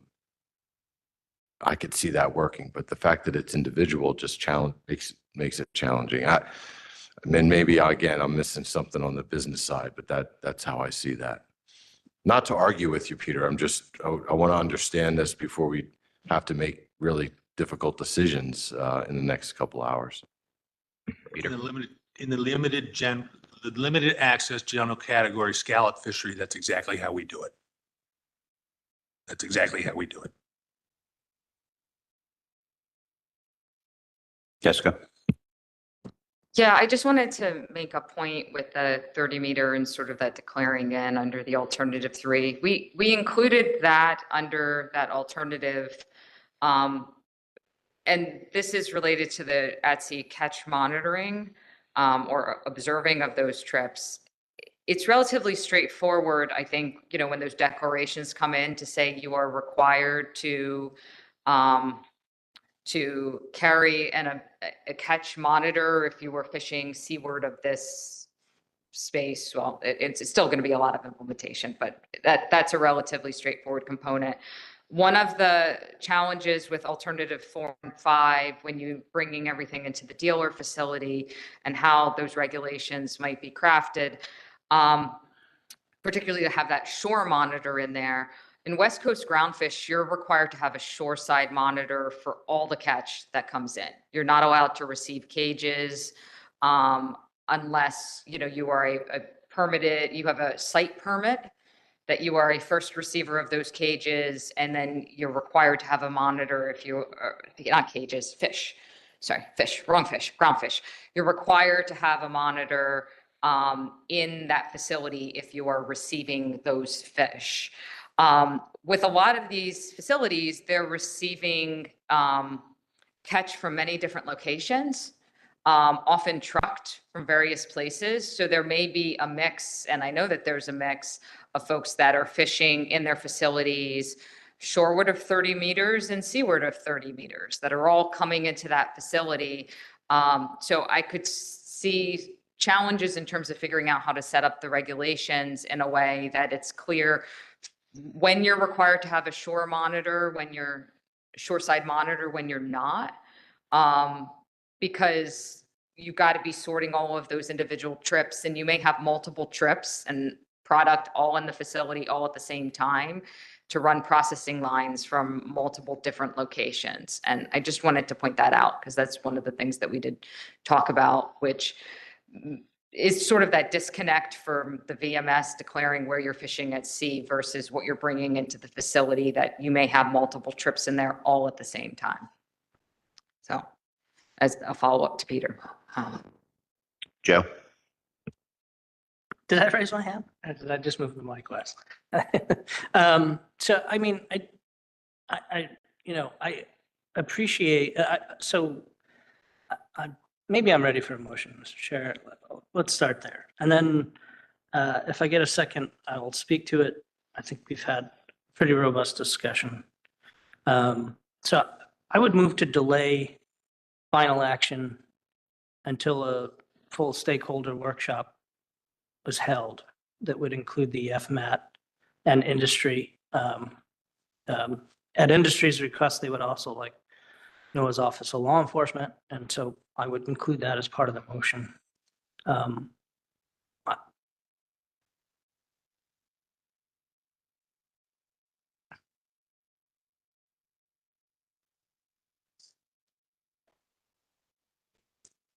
sorry. Yep. That's good. Yep, I'm looking. Yes. Right, with FMAT, NOAA Office of Law Enforcement, industry members, and the Surfclam Ocean Quahog Committee and AP.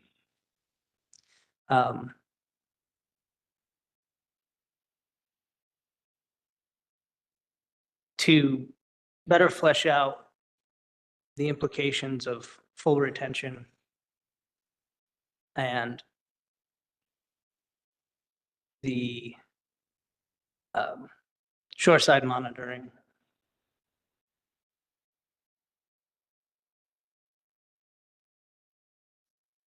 I'm going to leave it there.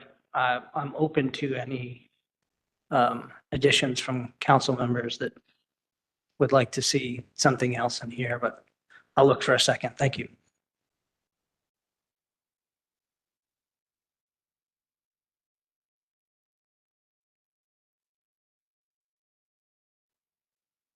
All right, any second on the motion? Rich Wong?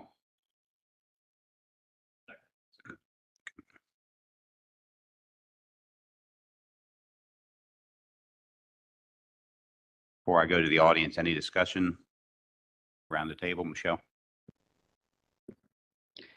Thank you, Mr. Chair. And so, I mean, just a question for the maker and seconder of the motion. So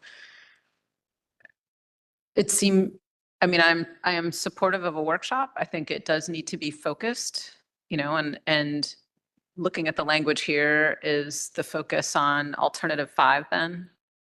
I mean, I think it might be good to incorporate that into the motion so that this does not appear to be just a reworking of the entire process that we've been through. Yeah, my intent, I mean, because I think it's somewhere between 4 and 5. I didn't put a number in there, but if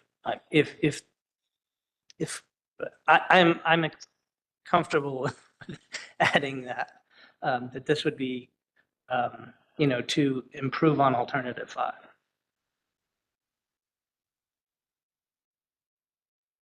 Rich, are you okay with that?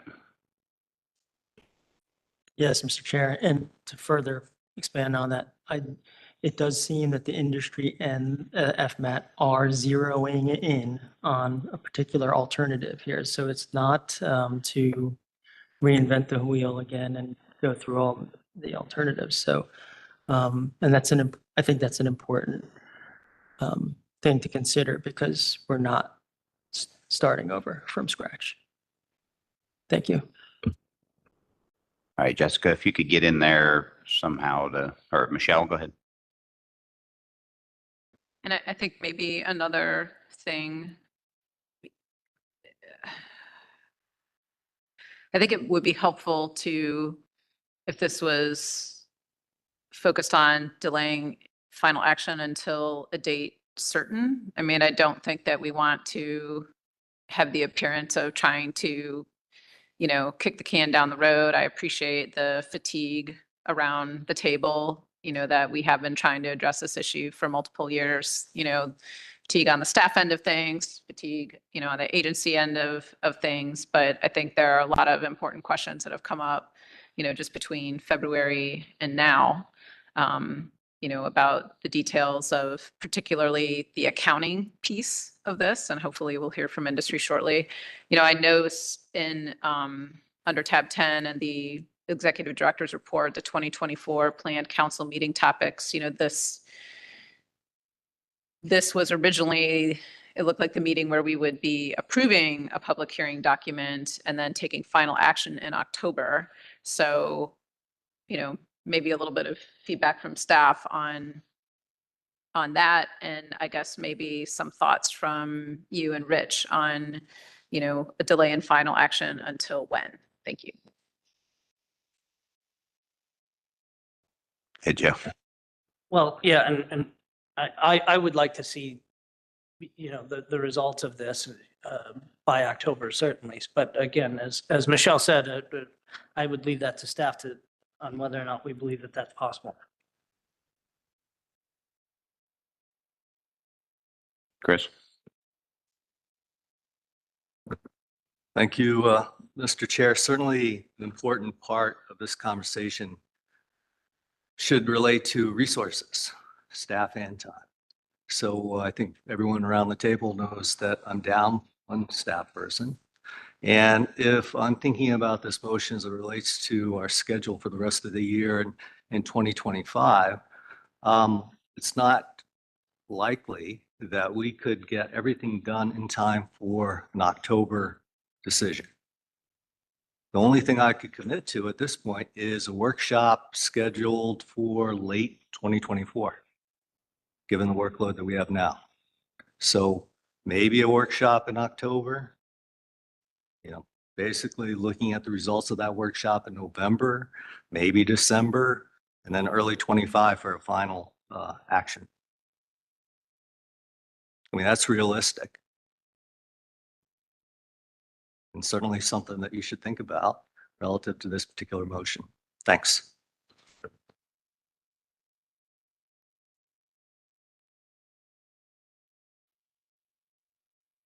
Michelle, is your hand up for another comment or just up? Mike Penny? Thanks, I guess just related to Chris's comment, is the intent that there's a workshop, it's held, and then the next thing that happens is the council takes final action on the amendment? Yeah, I mean, I understand the frustration here, and, looking back on this, I think that the last council action was an assumption that we were moving forward towards something that kind of, broke hard to the right, so to speak. And as Michelle said, between February and May, I think, we lost something that some of us were expecting around the table with industry. And absolutely through no fault of the hard work of staff, and as Rich pointed out, I think we're getting closer to where we need to be. So yeah, Mike, that would be my hope. Mike Boise. Thank you, Mr. Chairman. So just a couple comments. I came into the meeting today. I had a lot of questions. I've been trying to get some of those answered in the last couple of days, just talking with folks. And I had it, my intent, I was hoping that we would be able to take some action today.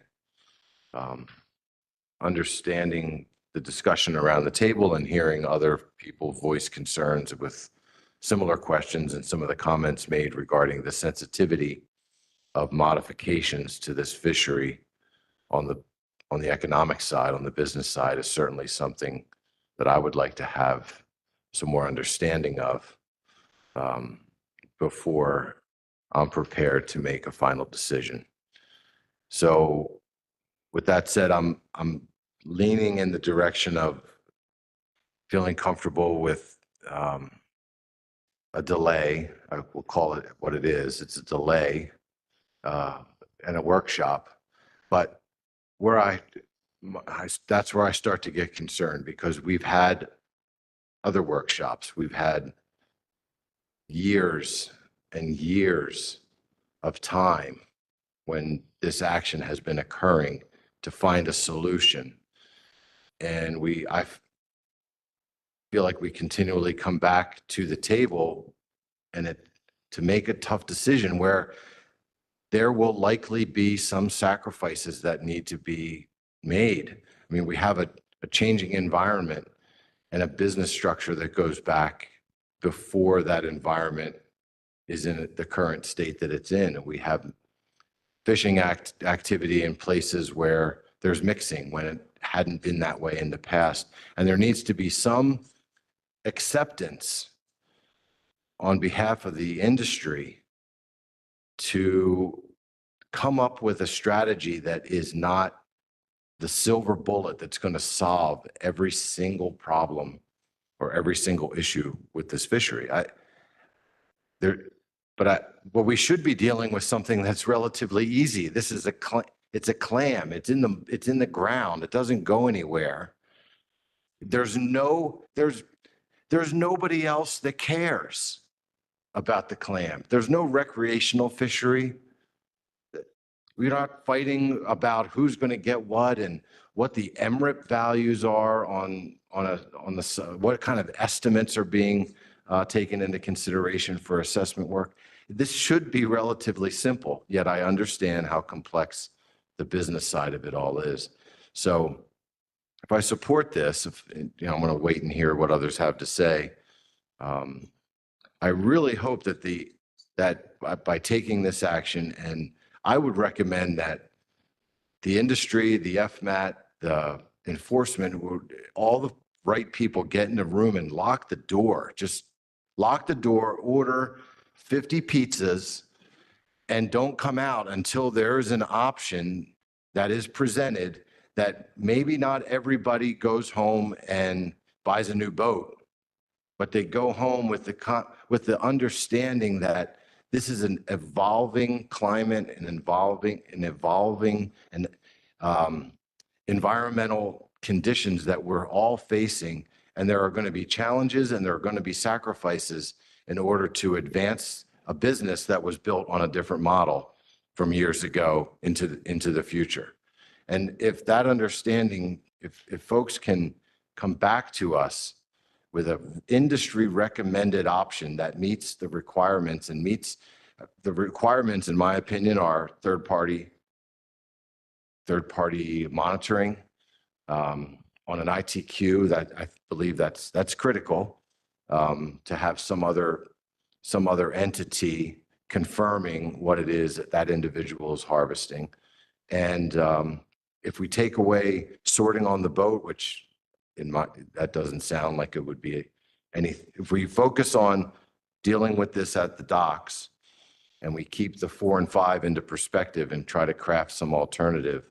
I just don't think if I were to support this, I don't want to, I'm not making any threats, but if we come back from a workshop and then it's like, well, we got closer, we narrowed it down even closer, but we're not quite there yet. It's time to get right on it. Let's figure out what this is going to be. And let's decide so that the council can start to put its resources into other actions that we need to be considerate of for the future. That's all. Thank you.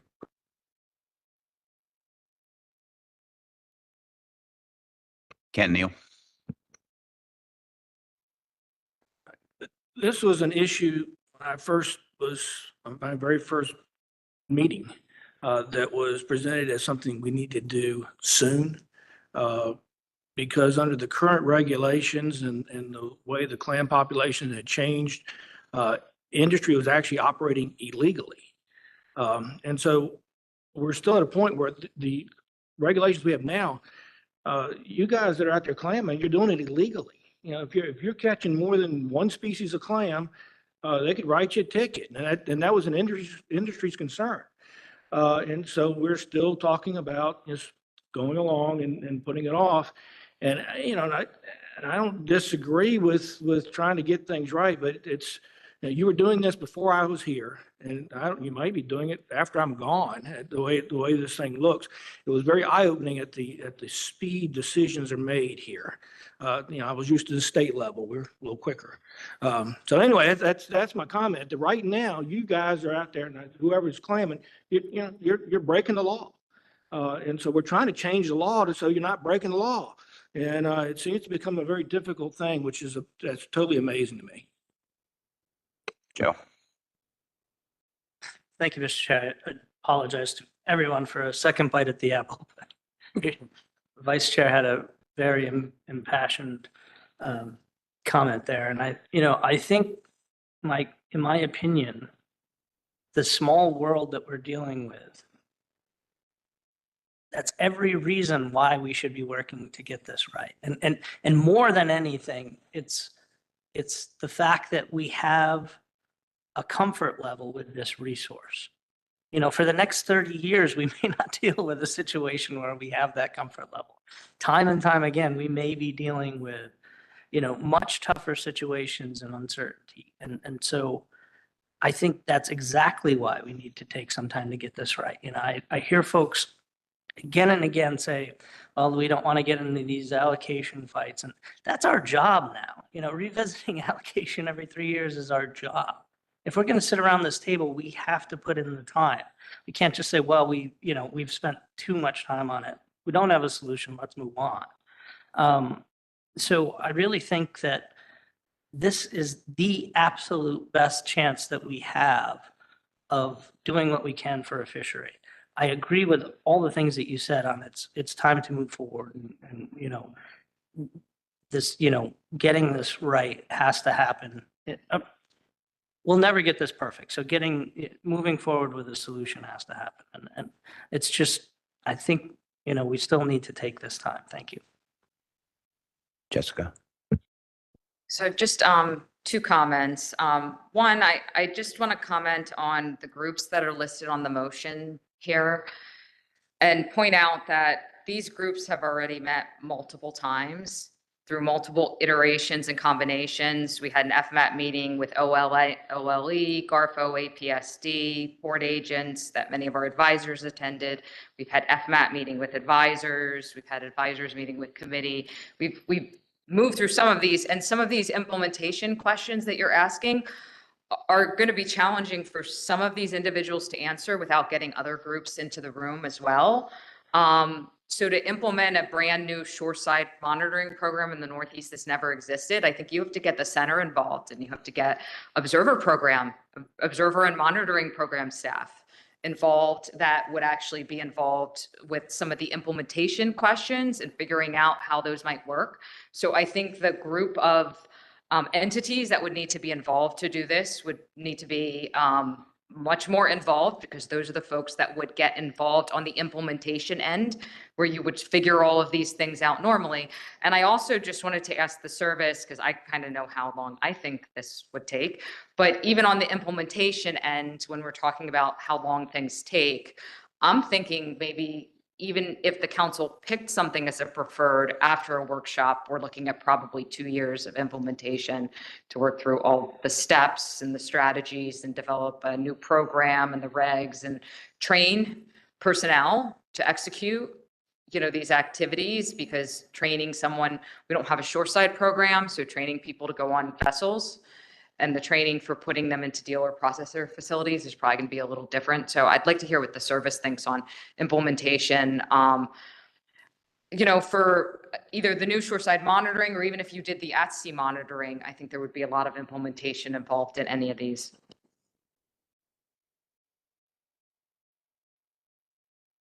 Chris Moore.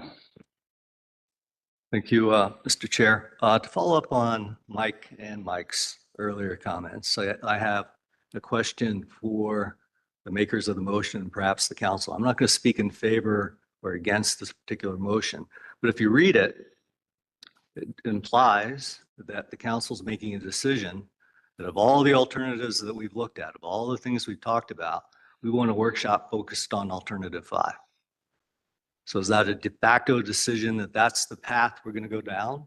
That in fact, alternative 5 is going to be the alternative that we're going to use to try to correct this problem. So that's the way that I would read it, right? We've talked about the time, you know, regardless of how we interpret that, the timing is still the same. We're still looking at that workshop probably, you know, sometime maybe in October if we can pull it together.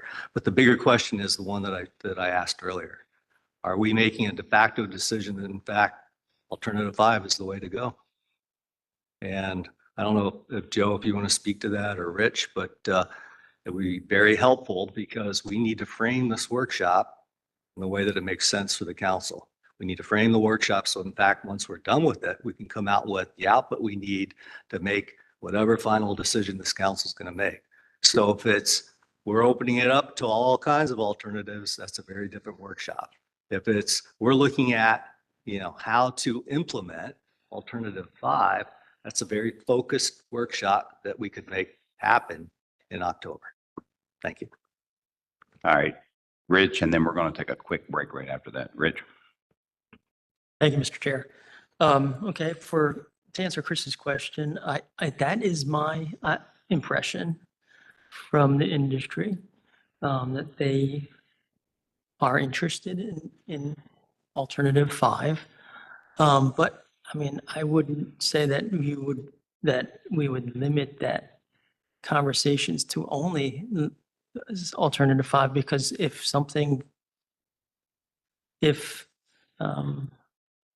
I know maybe I'm being optimistic, but what if something pops up that everyone agrees on? I mean, 100%. I mean, you know, but yeah. So I'm not really answering your question fully. I think it is focused on alternative 5. And I just wanted to also address some of what Mike Luisi had mentioned. I totally agree. This cannot continue to go on forever. And as a council member, I do expect to have some resolution after these workshops. I think part of the issue with the industry was that they did not have a seat on the FMAT during this process. And that is what I've heard. I don't, and I understand that they had plenty of opportunity through public hearings and meetings. But this is the workshop now is a formal way to address that issue. So thank you. All right, Joe, you got a quick comment, I hope. Yeah, it'll be quick. So Chris, the intent here is to talk about bringing mixed cages back and then having that accounting and what shoreside monitoring means and a better understanding for the council before we say this has to happen. You know, Jessica's point to the groundfish fishery in the West Coast being the only these stocks aren't in the same situation as the groundfish fishery, right? But we need to have some accounting at the shore side. We need to figure that out better. We need to understand financially what that means as well. And so that would be my intent, is to go from, what does it mean to have a mixed cage come back to shore? And how do we do the proper accounting that we need?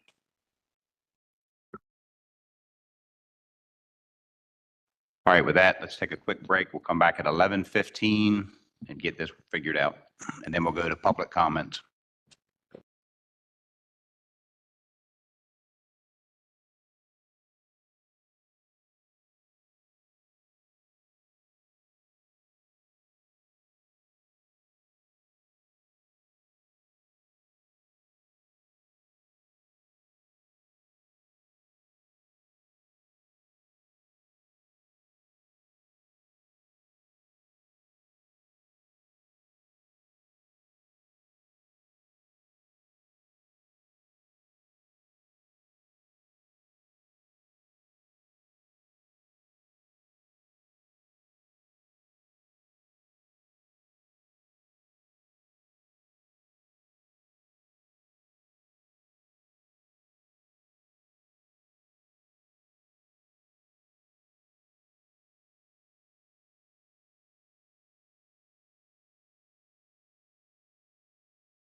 All right, welcome back, everyone. That was a little longer than expected.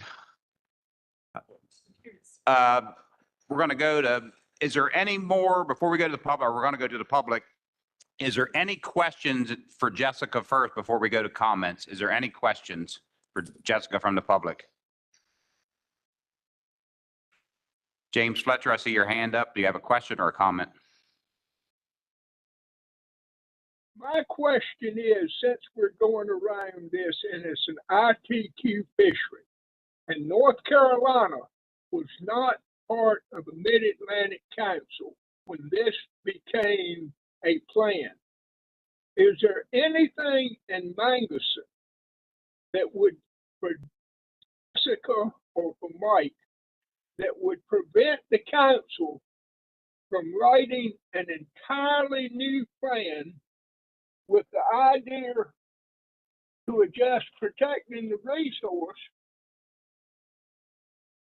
total utilization, and protecting the ITQ holders? In other words, is there anything in Manguson that would stop the council from rewriting a totally new plan 48 years afterwards?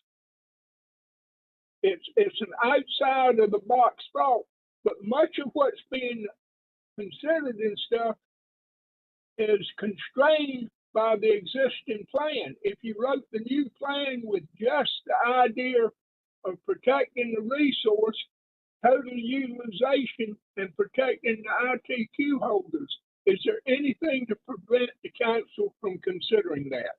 Thank you for your time. Jessica. Yeah, thank you, Jim.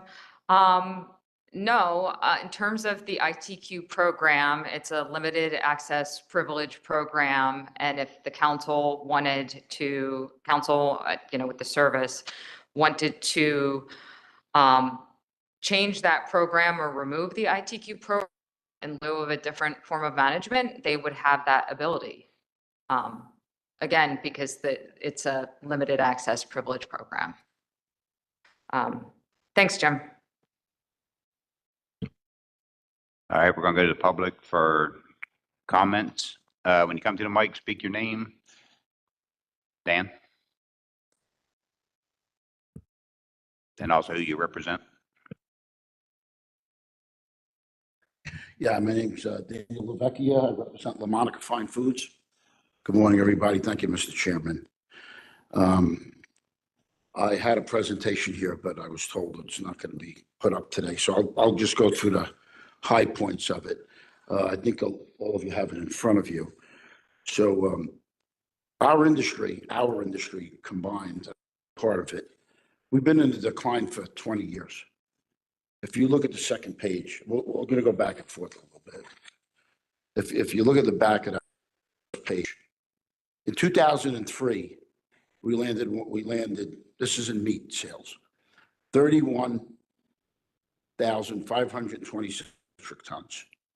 In 2022, Surfclam meats were down to 12,378 metric tons. We lost 42 million pounds in sales over 20 years. That's 2.1 million pounds annually.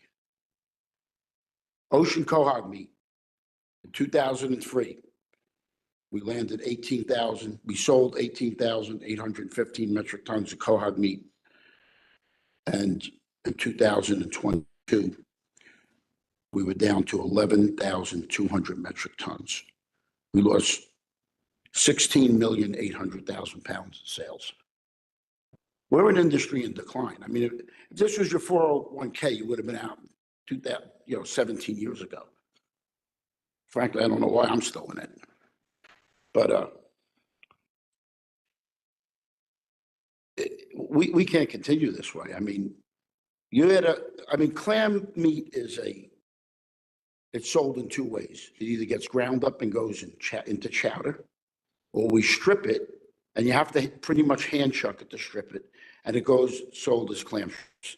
There's nothing sexy about it. It's not fancy. It's clam meat. Somebody said it here before. It goes in a can, you make clam chowder with it, or you strip it and fry it like calamari. And, we're competing against all these other industries. Imported shrimp. I mean, if you look at the facings we have in the supermarket, there's hardly clams are nowhere anymore.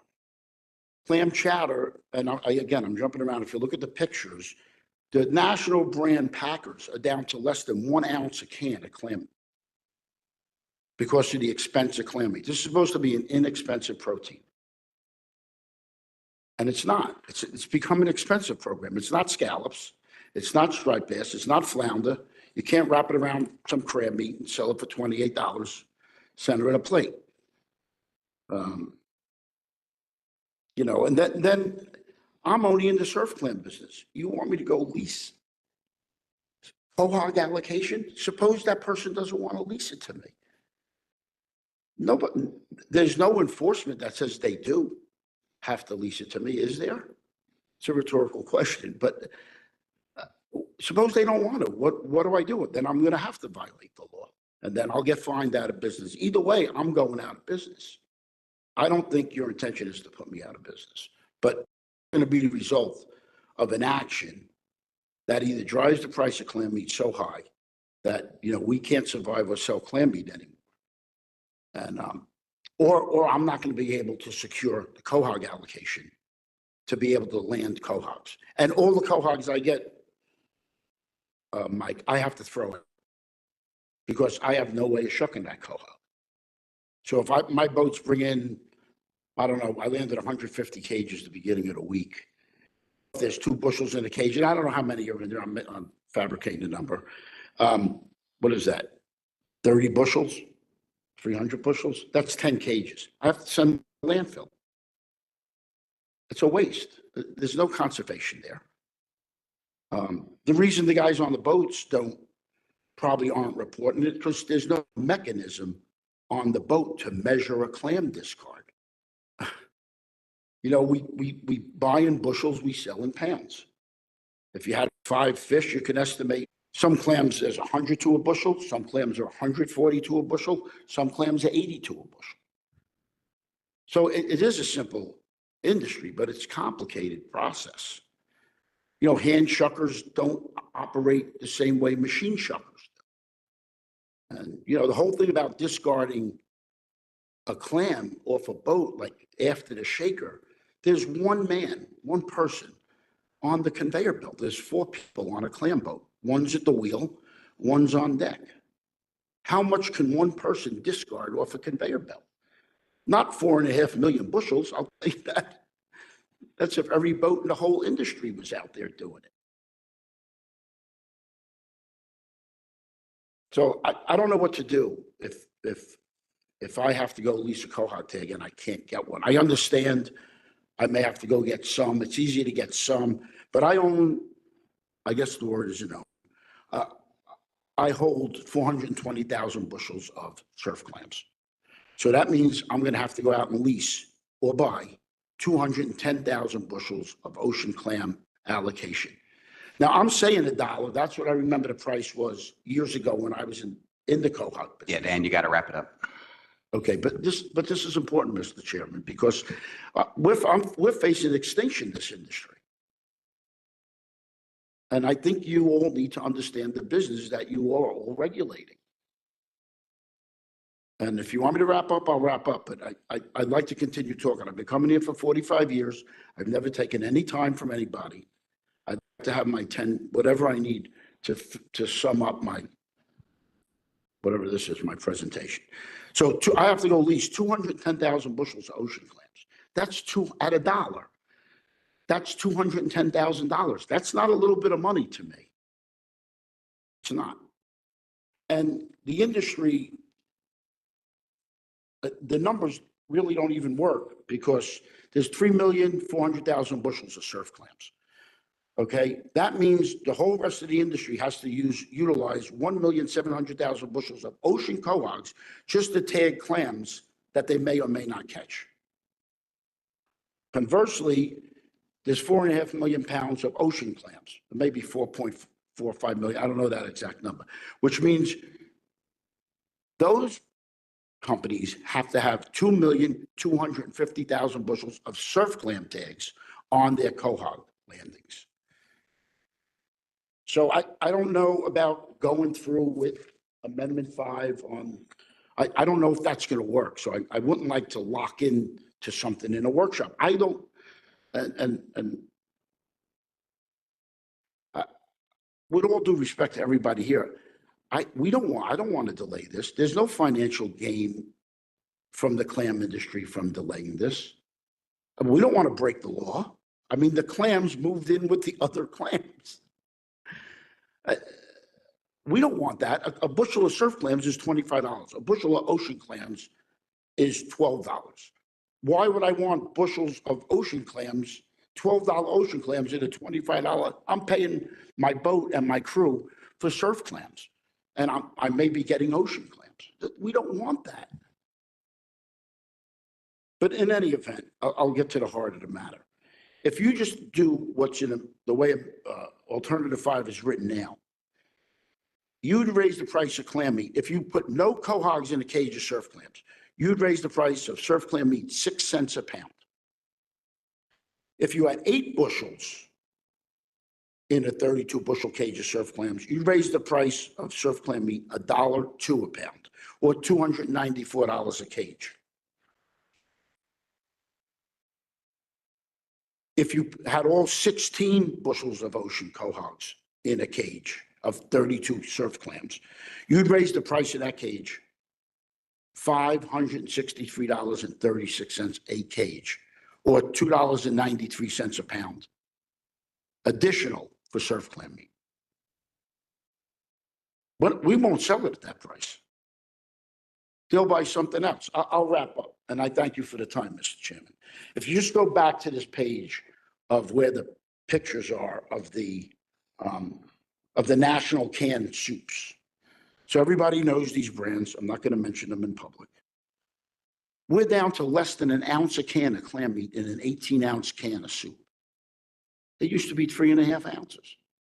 The price is going up. They take the meat out. That's what they do. We have no control over that. I won't go through all of the renditions there. And then look at the facings we're down to. If you could look at this. These are all, I don't have any proof for this, but I would venture to say that 90% of these shrimp are imported. This was in BJ's, the top one. We have 3 facings in there of clam strips. The lower pictures are ShopRite. If you go look to the bottom right, you'll see all the shrimp, all the mussels. Look at the bottom right. Those 2 little boxes. Those are my competitors' clam strips. The lowest shelf. So I'll just sum up on my last page. So due to the unintended irreparable harm, Alternative 5 has written will cause, I ask that the council develop a workshop, which you have, and I thank you for that, with the stakeholders and all of us included. And, primarily, with the consideration, the cost associated with implementation of Amendment 20. It should be of the highest priority for the survival of our industry that the amendment come at no cost to industry participants. I'm done. Thank you very much for your time. Appreciate it. Thank you. Sam Martin. Thank you, Mr. Chairman. I'm just going to comment on the motion on the table. I approve of the motion. I would like to know from the maker of the motion and the supporter of it if it is limited to full retention and shoreside monitoring, or will the discussion about the 50% tag tax be allowed in that workshop? Because I think that's critically important to especially a surf clam only company. Thank you.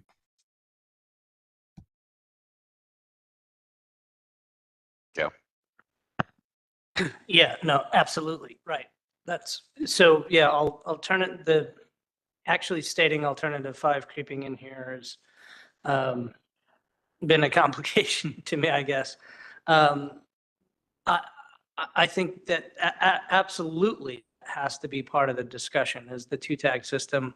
I think, the full retention and the 2-tag system are probably the most important discussions that we have on whether or not we lock into something. We know we need shoreside monitoring. I think the workshop for shoreside monitoring is just to help assist NOAA going forward and what exactly that means, and for the council as they vote for it to understand, what kind of burdens we're putting on industry. Thank you.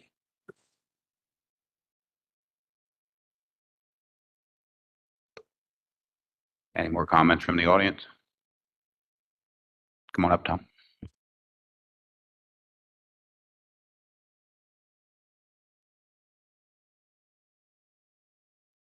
Thank you. Tom Dameron, Surfside Foods. Appreciate your work, Jessica and Jose, on this, on these proposed amendments. My first comment is about the total allowable catch. And I don't know of any fishery that the stock assessment determines a total allowable catch, and then the regulatory body turns around and makes a regulation that would actually reduce that total allowable catch. And that's exactly what this 50% tag tax does. And there was a spreadsheet in my public comments, and what this actually showed is the total allowable catch if we had a 4% mix in ocean quahogs of surf clams, and we had a 10% mix of surf clams in ocean quahogs, and that 50% tax would actually result in only 60.47% of the surf clam being able to be landed.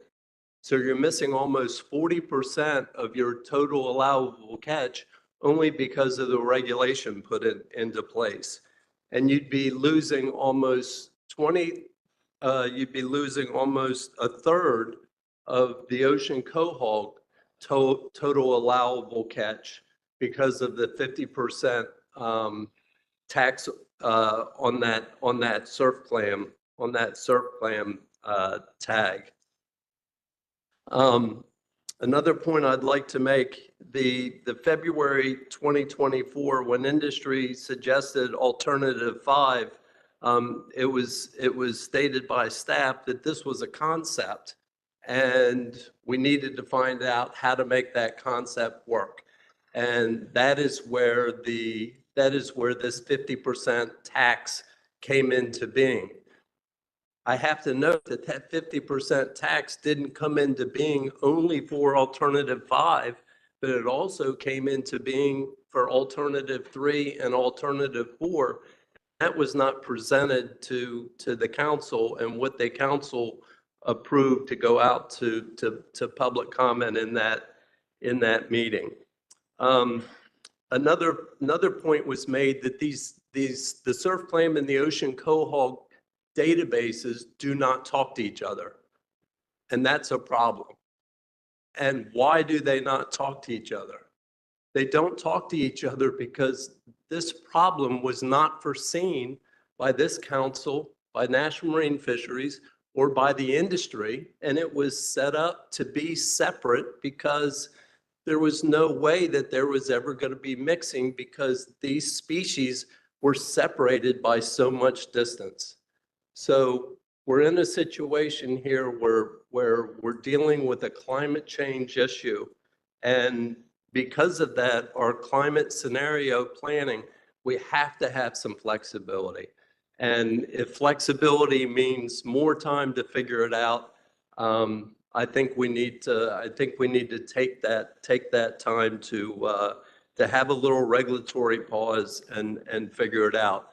The last comment I want to make is that there's been a lot of comments on it's not being reported what the discards of the other species are. It's not being reported what other species are coming down to the plants.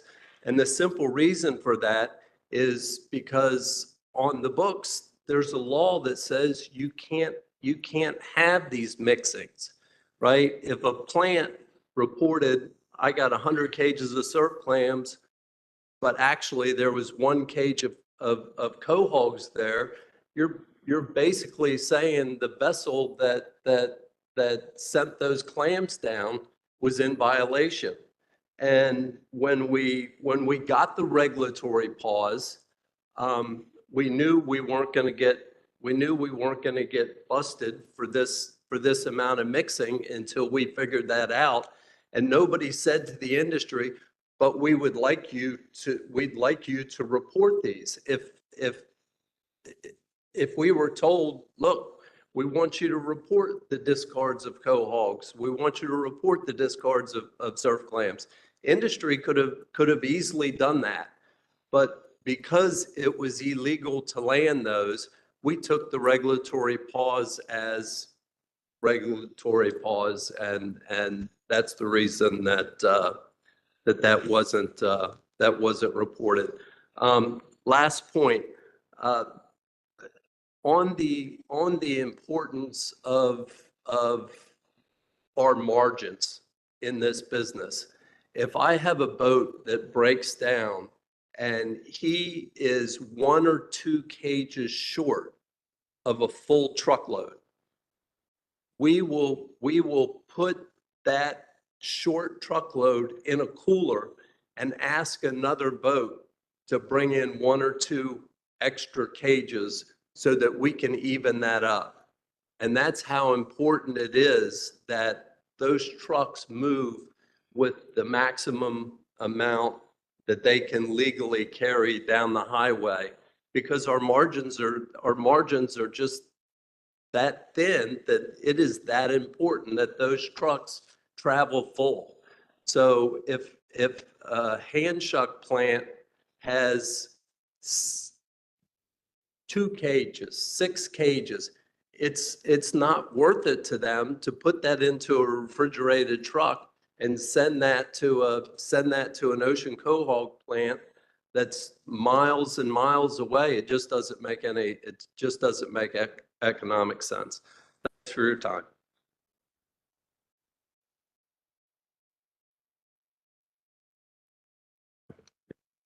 Yeah, thanks, Mr. Chairman. Just one thing I can't leave sitting there. There's no regulatory pause. There isn't one, there hasn't been one. Trips that are landing mixed clams are fishing illegally. To not report from the dealer's perspective, to not report everything that they're purchasing is also illegal. Joe?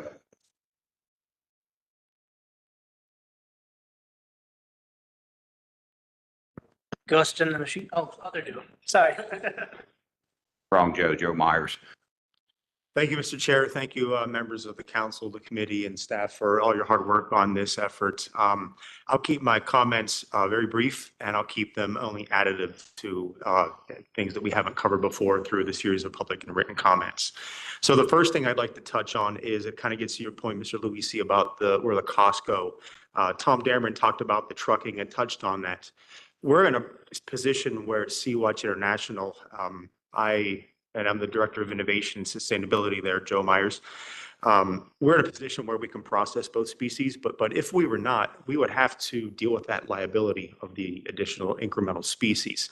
So that would either have to go to a plant, and Tom talked about the importance of having a truck which is not going to be deployable, or you're not going to be able to get a truck for less than several $100s, a few $100s to be able to take that partial load. So the cost of the clams would have to exceed the cost of the truck.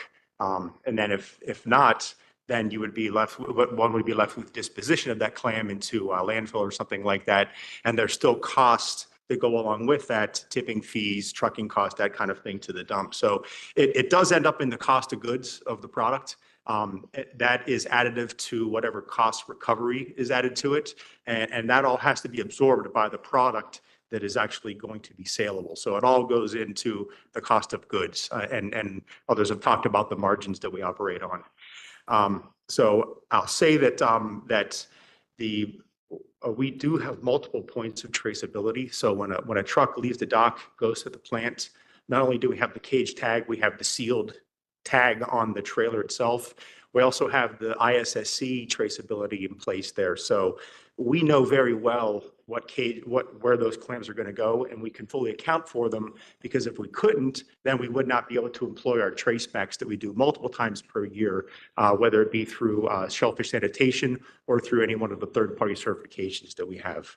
I'll just add that we're encouraged by the trajectory of the motion at Sea-Watch. There are possible ways to exclude areas of fishery where mixing is not an issue. The mention was the shallow area where a quahog zone exists. There's also a deep area of quahog trips where surf clams don't yet exist. So that's another possible point of exclusion. And that would also be foreseeable to be reviewed at regular intervals. For example, those intervals at which the stock assessment is done. There's ways to go about doing that. This would result in a streamlined inspection program where limited inspection resources can be deployed as quickly as possible and be focused on where landings are truly the issue. And then I'll conclude my comments by touching on some of the things other council members have touched on. This is a perfect example of climate change and adaptive fisheries management. It's been at the forefront of almost every council issue that has been brought up that I've observed. And this is where the rubber meets the road. So we have an opportunity to put adaptive fisheries management into practice in a climate change scenario. So that's what I'd like to conclude with. So thank you all for your time and ability to comment.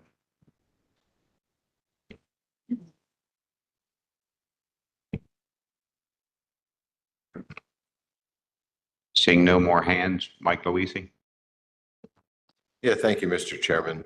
I'll try to be brief here. I've got a couple comments, and then I'd like to put out there for discussion maybe a different way of looking at accomplishing the same thing. So I support the motion before us.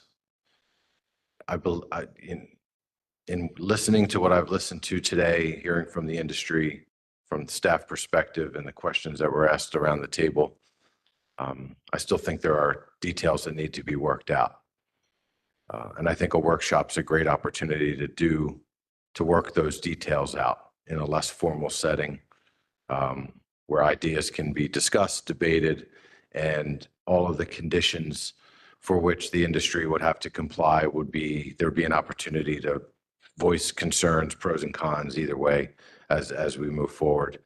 My concern with the way the motion as written and as we've debated now, the way it stands, it's just this kind of open-ended package that we don't really have any real, there's nothing there telling me that in the next 5 years, we're going to find our way to some path to the end.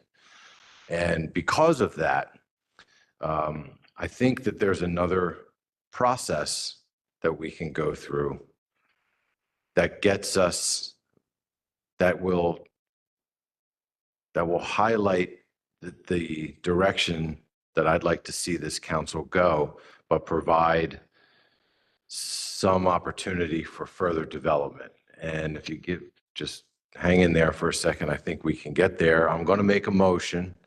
I've sent it to Jessica by email. And this motion, I'll go ahead and read it, and hopefully we'll get a second. I think in my mind, this places some urgency on the action. And after this motion is made, there's no way to control whether or not this gets delayed or postponed or however that would work. But I think this indicates the council's interest in moving forward and may provide some more focus as far as time period for this discussion. So I'd like to move to substitute to select alternative 5, full retention of both Surfclam and ocean quahog, sort at dealer with catch monitors as the council's preferred alternative for final action. Okay, second by Mr. Pentney. Discussion on the motion. Joe Grist. I'd like to move. I just sent it to Jessica. Move to postpone consideration of this motion until the December 2024 council meeting to provide time for a workshop to be convened between council, NOAA, and industry members. Jessica, you probably have to wordsmith that a little bit.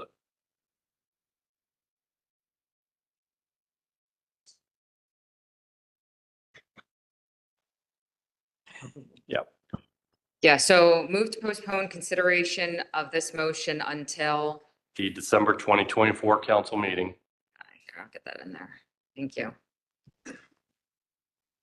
to provide time for a workshop to be convened between council, NOAA, and industry members.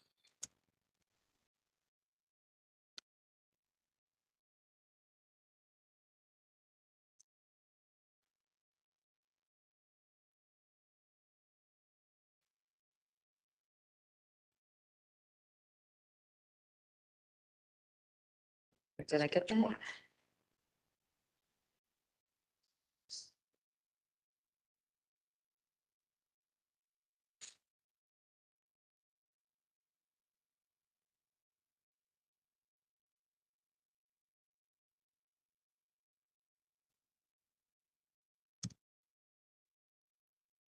All right, Joe, does that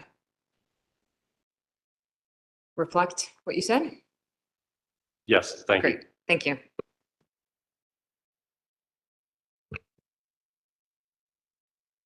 Do we have a second for the motion? Maureen Davidson?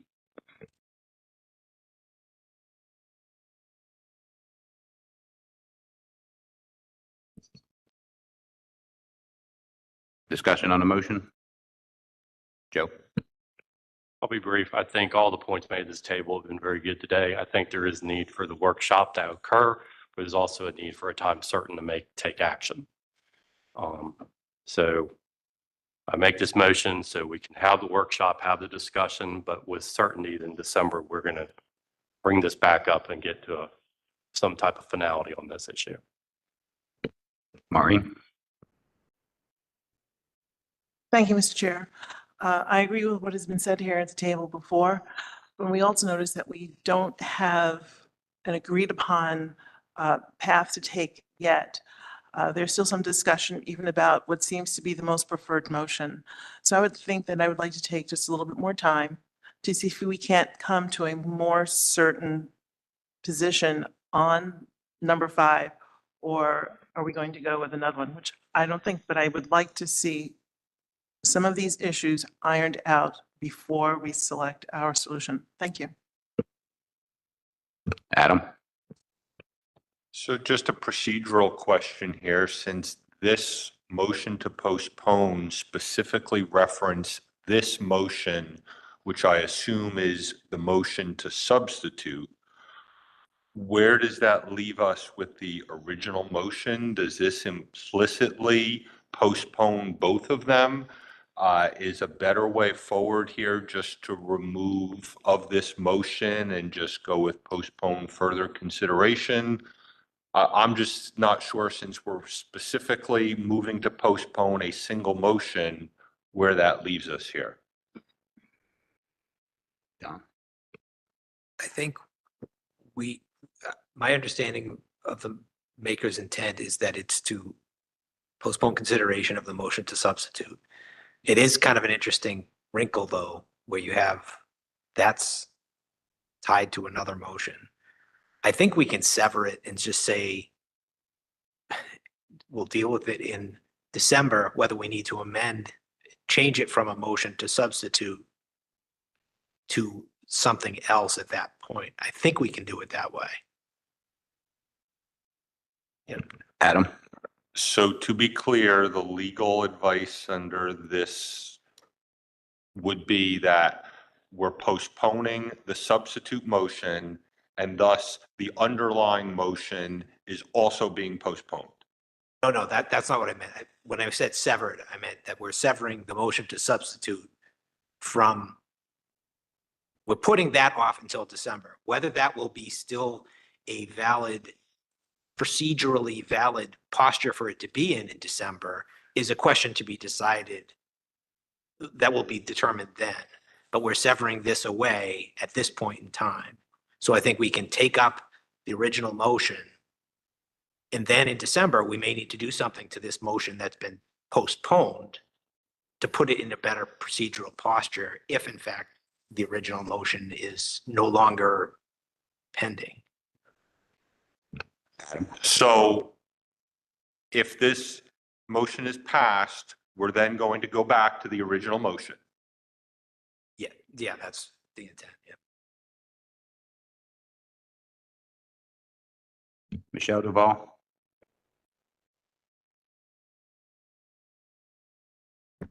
Thank you, Mr. Chair. Sorry, my head is spinning a little bit here.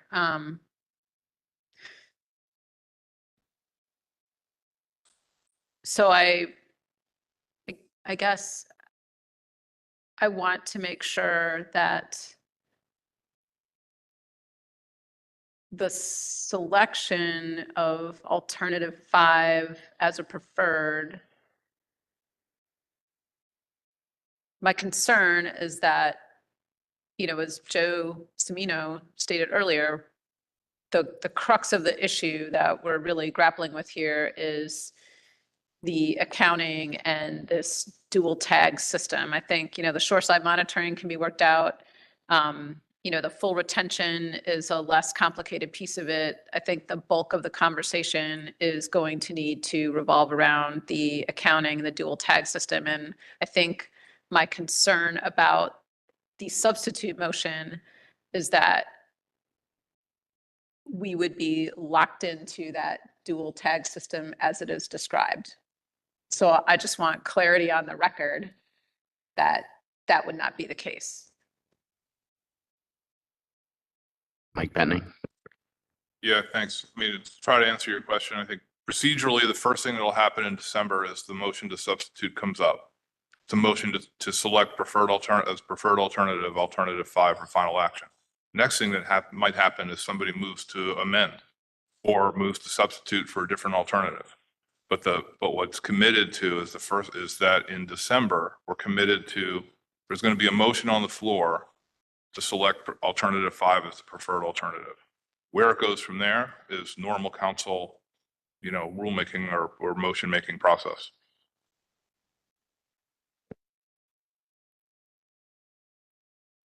Mike Alisi? Yeah, so just so I understand too, Mike. So when we come, the purpose of this was to put something on the calendar this year for December. So in December, if alternative 5, if the workshop is focused on 4 and 5, and if we ultimately end up with a product that's similar to 5 with some changes, that we could address those changes that came from the workshop in a follow-up motion without having to go back and review the entire document again and make the selection. So this provides a focused attempt, and it starts the discussion in December at the preferred alternative of 5. And if it kind of, in my sense, this gives it some urgency to get those details ironed out, or the council in December will have to make some decision based on what they have at that time.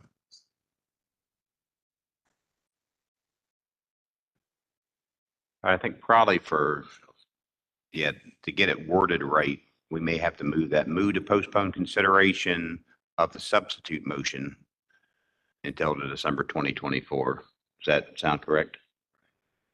Okay. Joe, you okay with that? Concur. Maureen, you okay with that? Okay. Yeah. Do you understand that, Jessica? Move to postpone consideration of the substitute motion. Take this out.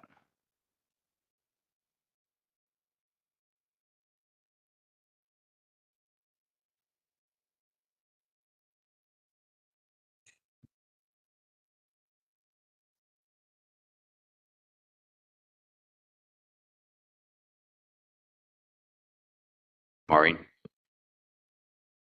Thank you, Mr. Chair. I also wanted to make the point that we cannot keep kicking the can down the road, despite the fact that I did second this motion. Because I don't want to keep doing this, but at the same time, I don't want us to move into something that we all aren't comfortable with, or we all aren't ready to accept as our final solution or move towards our final solution. So let's sort of think about this and decide, what are we going to do in December? I do not want to kick the can down the road into 2025. We've been dealing with this for many years. I feel as if we cannot come up with something that we're all comfortable with and that we would feel confident would be a good way to move forward with what's going on between Surfclams and Ocean Quahogs, do we just stop? Or, do we try to come up with another solution? But I would like to say that I think December is for me, December is it. After December, we move forward or not. I just feel comfortable with 5 the way it is now. And hearing some comments and how other people still are not comfortable with it. But can we come to the table in December and decide something? Okay, so thank you.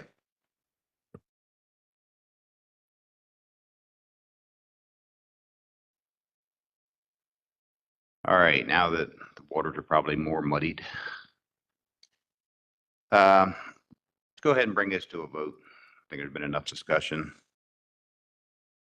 I'm going to go ahead and read it into the minutes. Move to postpone consideration of the substitute motion until the December 2024 council meeting to provide time for a workshop to be convened between NOAA, industry, and council members.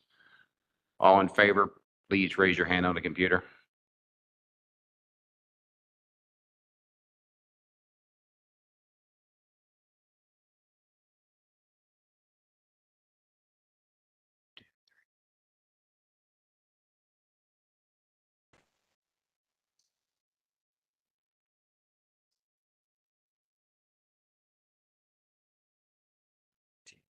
Okay. All right. I see 19 in favor. Everybody put their hands down.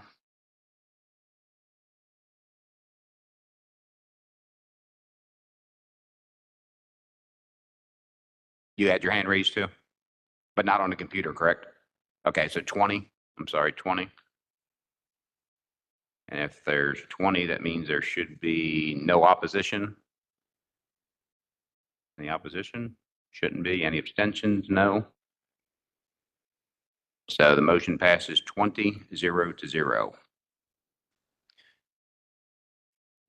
Now we have to go back to the main motion, which was Joe Semino's vote. If we could scroll back down to get to that motion, or scroll up, I guess.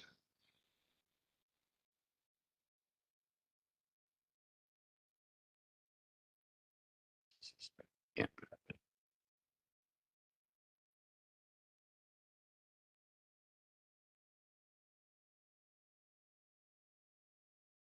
All right, so now we already have one motion that we've passed, which Joe Semino, go ahead. I mean, I'm willing to withdraw this motion with consent from council. Yeah, it's already been seconded, so we're gonna go ahead and vote on it. So, Mike Penny. Yeah, I guess it's a point of order. I don't know if John can help, but since we haven't resolved the motion to substitute this. So I'm not sure how we can act on this motion if we haven't resolved the motion to substitute, which we just delayed to a time certain. Yeah, I think the way I'm thinking of it is we've just severed that motion to substitute from consideration of this until December. If at that point in time, it's still procedurally in the right place to be considered as a motion to substitute, then we'll deal with it in December. If it's not, then we'll deal with it another way procedurally. We'll figure out, okay, that motion is no longer procedurally correct, so we'll find a way to get to what's the substance of the motion in a different way. But I think what we just did was sever that away from this motion. If there's other amendments or anything that need to happen to that people want to do to perfect this motion, they can do that, I believe. But yeah, I mean, it's a little hinky procedurally, but I think what we've just done is decided to put that piece off until December. And if we deal with it then, and it procedurally makes sense the way it's, then it will make sense. If it doesn't, we'll deal with it in a different way in December. Mike Penny. So am I correct that the cleanest way to deal with what we just did is to defeat this motion? Yes. Okay, thank you. All right, with that being said, I think we've got enough discussion on this too. Let's go ahead and I'm going to read it into the minutes. Move to delay final action until a workshop with FMAT, NOAA, Office of Law Enforcement, industry members, Surfclam, Ocean Quahog, AP, and committee to better develop the implications of full retention and the shoreside monitoring program under Alternative 5. All those in favor, please raise your hand on the computer.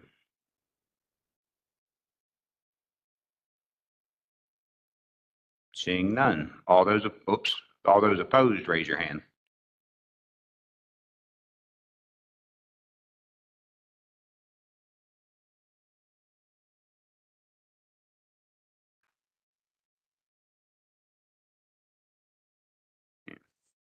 See Rich Wong's hand on here.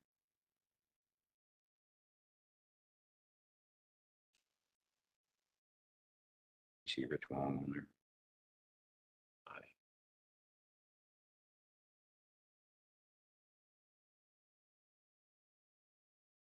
Do Rich. Rich, did you vote? Okay. Are you voting against?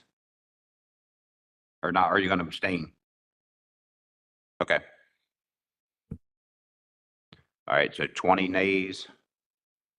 And that means there'll be 0 abstentions. So the original motion fails. And then we'll go to, or now we're done with motions on this until December. We will be bringing this back up. Jessica or Jose, anything else you need to bring before us tonight? Eric Reed. So what happens between now and December? There's going to be a workshop between everybody and we're going to hash it out. And basically everybody's feet's going to be to the fire because come December, we're going to figure something out one way or the other. That's the game plan. There's no motion for a workshop. Yes, we did. It's in that, it's in the postpone. Go back to go scroll to the one that Joe Grist passed. All right. You don't have a motion that passed to conduct a workshop. You know, you got one to postpone a motion. It's right there. It says until December 20th to provide time for a workshop to be convened. All right, sorry. My mistake. Totally my mistake. I was confused. It's okay. Don't worry. It's your last meeting. You're allowed to make your first mistake you ever made at this meeting. Yeah, my first mistake might have been some time ago, but that's beside the point. That's for you to decide. All right, with that, thank you very much. All